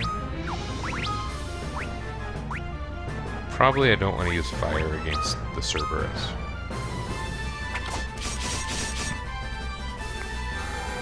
I don't know, I would probably usually answer 6. Right now, if I could play whatever I wanted, and I mean, I can, but I choose not to, for reasons. I'm kind of working through playthroughs. I think I'd enjoy some 6. It's been a while since I played 6. For a while, I kind of played number 1 to death, so... This guy gets 3 attacks per round. That's exciting. We've only seen a couple of enemies like that. And with all those attacks, we're going to want some healing and some protect spells up.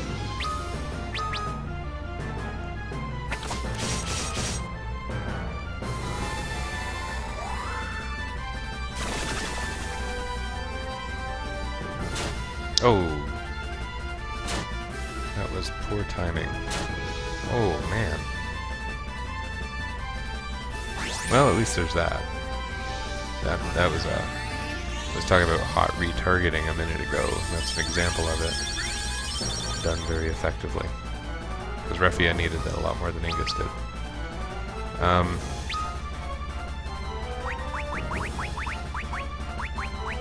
How many elixirs we got here? Maybe it's worth...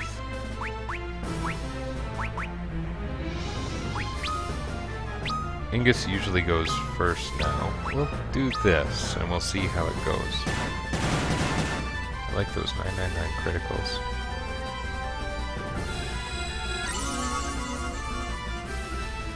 I've played some spin-off Final Fantasies. I've played a lot of Final Fantasy. I should probably show off some chunks of my collection as a part of the nature of the playthroughs I'm doing. But Final Fantasy 1, I own the NES cartridge. I own it on PS1 on Origins. I own it on Game Boy Advance as Dawn of Souls, and I own it on mobile. 6, 7, 8, 9, 10. That's a big chunk. Because it don't tell you where to go. Well, a lot of people would say Final Fantasy IV is pretty linear. You might want to give that more of a shot. There's a couple parts where you can get a little stuck, but... if you were to play the DS version of Final Fantasy IV, you'd probably find the hand-holding a little more present. Oh, man. Why are they picking on Lunas so much? Is that intentional? There, Lunas, have some defender action.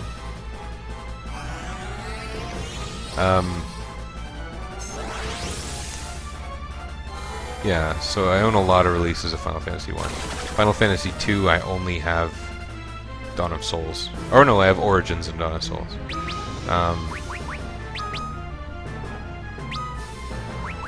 Final Fantasy III, I only have the mobile and Steam version. I didn't have it on DS. So I don't have Japanese imports or anything. Not of this game.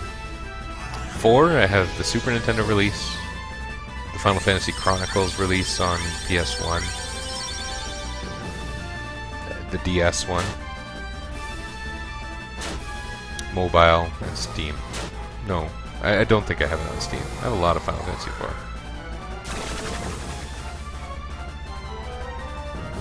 So you like 6, but not 4 and 5, eh? That's funny. I don't feel like the way the game guides you is significantly different among those.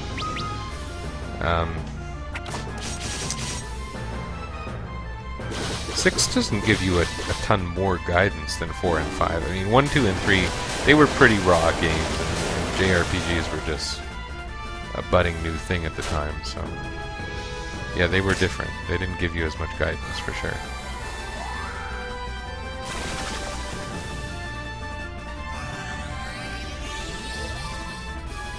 As for which ones are hardest, I still think 1's probably the hardest. I mean, I haven't played the Famicom version of this game, but I think calling 1 not... And I'm not saying it's a super hard game. When you know it well, it doesn't seem hard.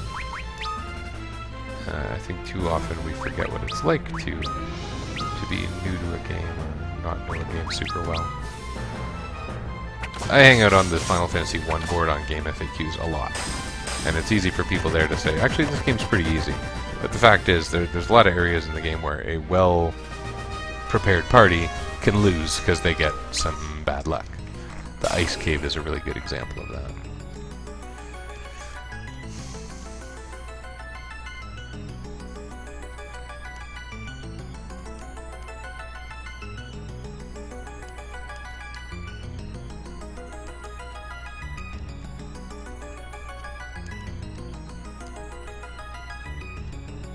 Okay, so we did our 4 crystals. Now what?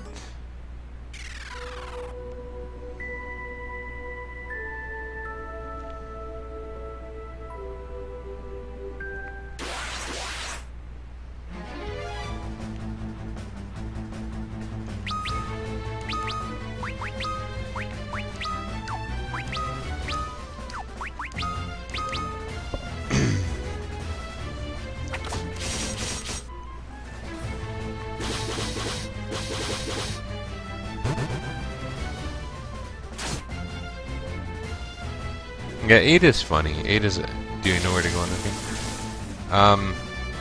I don't know. I'm a little fresh in the second half of this game. I'm quite fresh in the second half of this game. But, I have a pretty good idea. I mean, basically all that's left is literally the end boss. I think there's, like, 2 possible ways to get there. This enclosed area, and it's after the point of no return at this point. Pretty straightforward. Final Fantasy VIII's a funny one. I kind of hate the game. In fact, I gave away my copy, my PS1 copy, to someone who liked it a lot more than I did. I mailed it to them. It's someone who I never met, actually. But they seemed happy about it. Oh, cool. Okay, that's pretty easy. Looks neat. Oh. We got a... That's not a palette swap with the boss I just fought, is it? Because that would be pretty, like, weak. Maybe it is.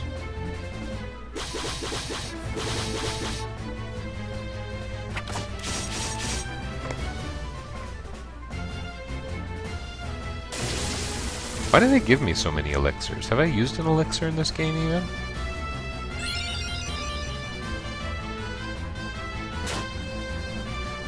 I don't really understand the difficulty curve here. Maybe I'm coming in too strong. I'm sure the job levels are a factor. Yeah, so 8. I like the mechanics of 8. I do feel it's very different from the other ones, but I like it. Like, I like messing around with junctions and going through those steps to play the stupid card game and get all those GF items and get every command I want, and etc. I like maxing the stats in that game. But the characters in that game just very much rub me the wrong way. They're kind of terrible. They make me want to throw up a little. So tends to be I don't usually want to play Final Fantasy VIII.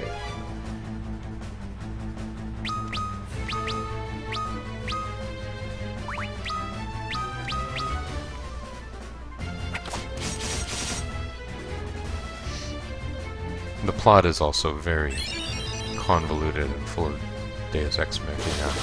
Like, the whole... I mean, it's not the only game that does it, but the love and hope save the day. You have to believe in each other to exist in a space where time is compressed. That's really kind of campy. It reminds me so much... I don't know. I've talked about Transformers a little bit before on the stream, but I've watched some Transformers, right? And one of them was the Robots in Disguise series, which is the first one that was mostly produced in Japan. It was anime-like. And the final battle was so weird. Like, Optimus Prime was literally using a gun powered by children's hopes. Like the love of children. Optimus Prime was using a gun that shot energy powered by the hopes of children at Megatron. It's very just dopey sounding. I can't get behind that kind of thing. I guess that kind of thing is more popular in Japanese culture. Nothing wrong with that, but it's not for me. Or if it is, I'm going to accept it as being oddly over the top. So. The card games, they're okay. 8s was better than 9s, most people would agree.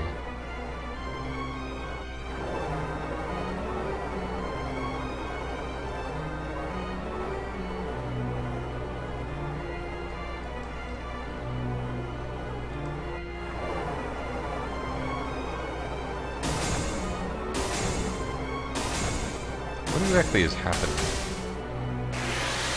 Are they running to their doom?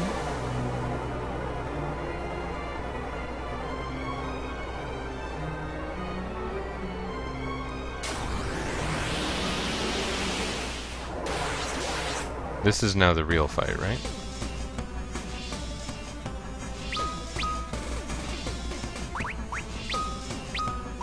There's probably going to be physicals. Cool music. I wonder if fire works. She says she doesn't like light. Fire is light. Oh, jeez, that's not cool.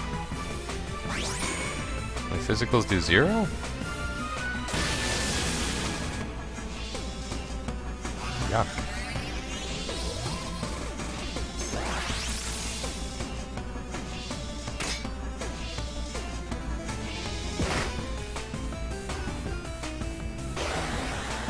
Well, that's not going to be too effective.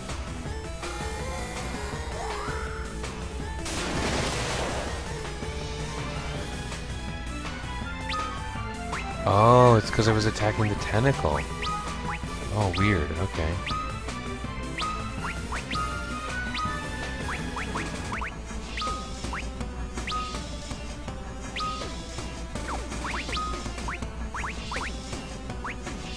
Should I be getting rid of those tentacles? I don't actually know that. Hey, what haps? My good friend. Do you have any idea if I should be killing these tentacles? Light damage. Oh, that would be good.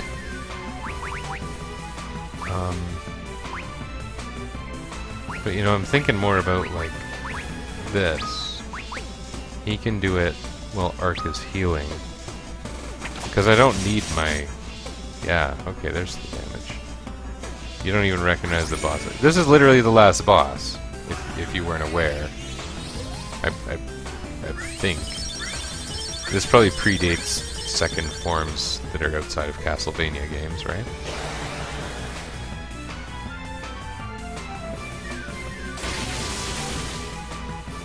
Man, that's strong against Refia. Just Refia, thankfully.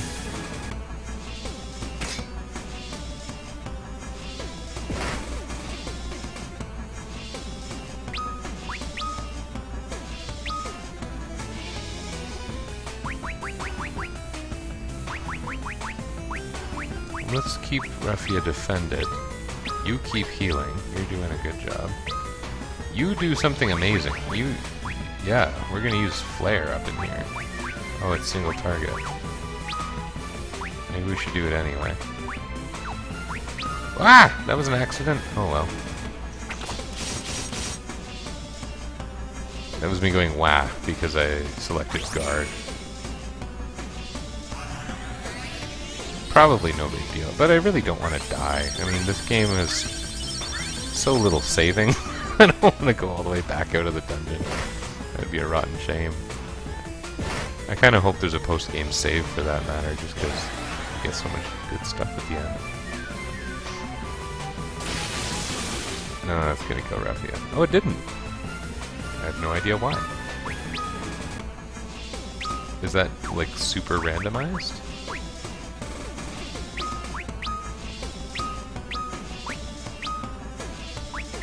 Okay. Do something useful. Beat the optional boss. Are they optional? I don't... What optional bosses? You're not talking about those 4 crystal bosses, are you? I might be feeling a bit of shame now. I mean, I'm sure this is going to be fine, and I'll beat the game and I'll feel good about it, but...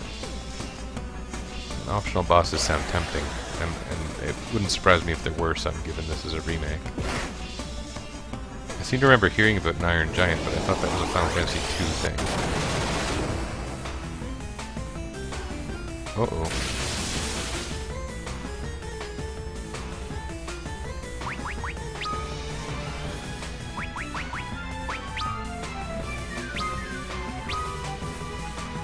Yeah, I did that. Yeah, I did that. Stop messing with me. I wasn't paying attention to how much damage Flare did. Or Chocobo Wrath.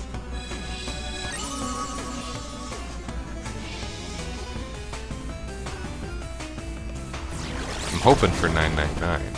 Yeah, okay. Maybe I should be killing those tentacles.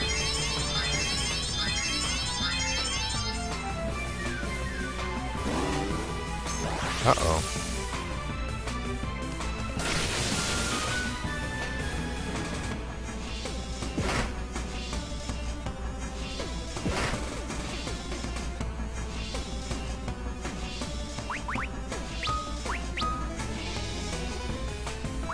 Has this thing been clearing my buffs? Oh no, it's cause Ingus died. That's a bit of a shame. Ingus, why don't you use one of these guys on yourself, these Bacchus Ciders. And we need to stop getting hurt so badly all the time. What can I do that would hurt all these bad guys? I can do Faraga, Bio. Let's try that. I didn't know that was optional. I kind of thought you had to do that. Yeah, I probably had to stand a chance, so...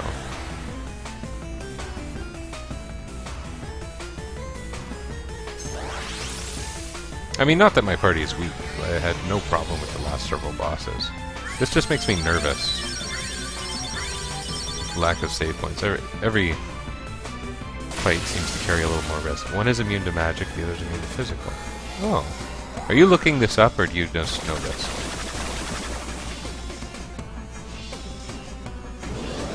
Not necessary to go. But are they acting? Because of... Ooh.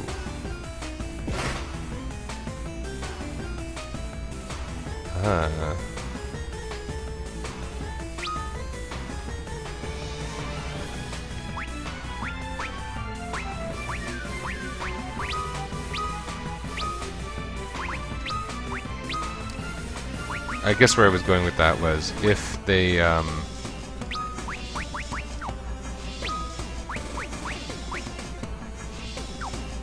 if they have actions, I would like to reduce the number of actions that are being taken. Especially by this enemy that's hasted. That's kind of a pain. You just looked it up. Thank you. That's nice of you. Now there's some question about is it a good idea. Oh, look at that. The one that's physical vulnerable just got protect. These stupid snakes. Oh man, at least she hit him. Oh, that's terrible. I'm losing all my buffs.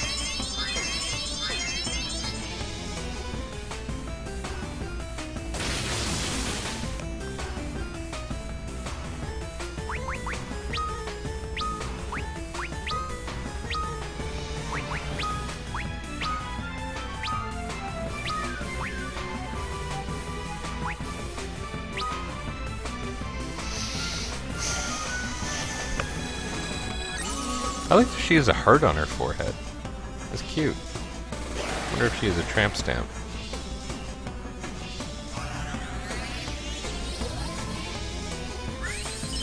The snakes are what cast the AoE spells. Well, then I want them gone. These guys are pains. Not my favorite. Snakeicles. Yeah, they are called tentacles. There is such a thing as a tentacled snake. I see it often at the zoo. Oh man, come on. Refia can catch a break. Oh, no one can catch a break. This is going badly. What do I do? What do I do?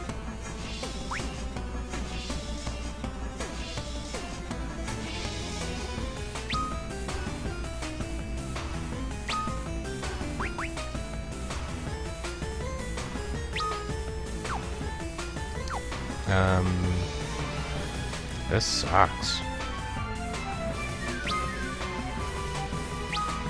I need my Mega Phoenix.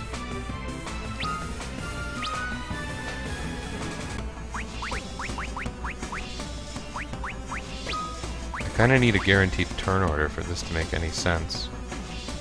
We're gonna try it. No, at least there's bad breath. No! Well, okay.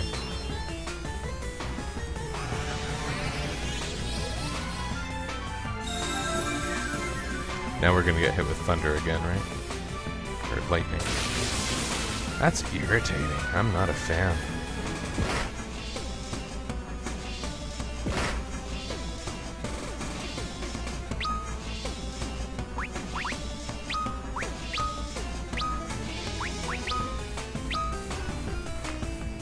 How many times have I said I'm not a fan? Oh, shit.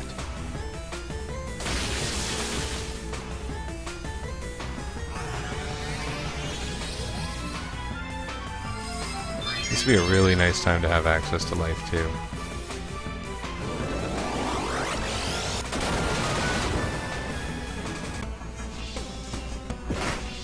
Yikes. I don't like this one bit. And having to repeat that whole last part of the game would be pretty crappy.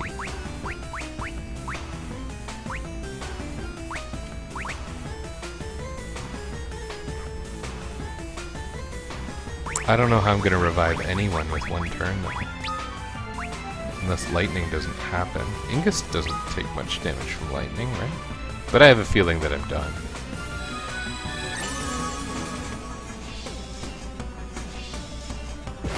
Ugh. No! Oh, this is alright. Well, that's what we call a piece of shit. Saved right outside the tower. How delightful. That was like 2 hours of gameplay, and I want to go to bed. Stuck with the scrub tier magic and scrub tier classes. Yeah, that's exactly right. So I don't have a rise, right? Man, that's a piece of crap. And everything had gone really well to that point. Like, there were no real hiccups with bosses.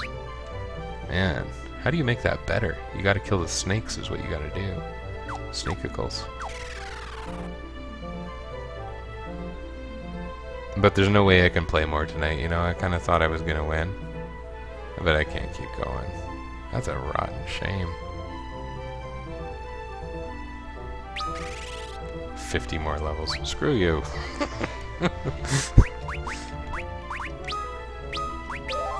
That is terrible. Terrible, terrible. And I got people watching. Embarrassing, right? But no, I apologize, but I'm gonna be up with kids in 6 hours, so I'm not gonna keep going.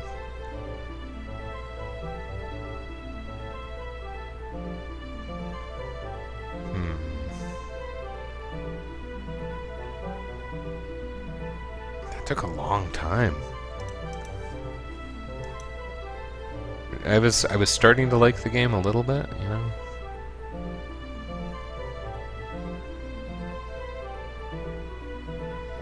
Yeah, good to see you for a few too.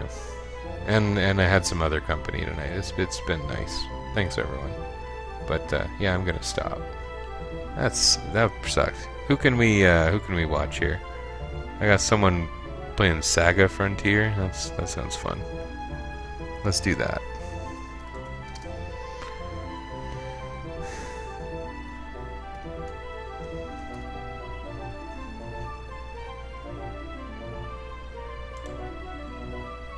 See you.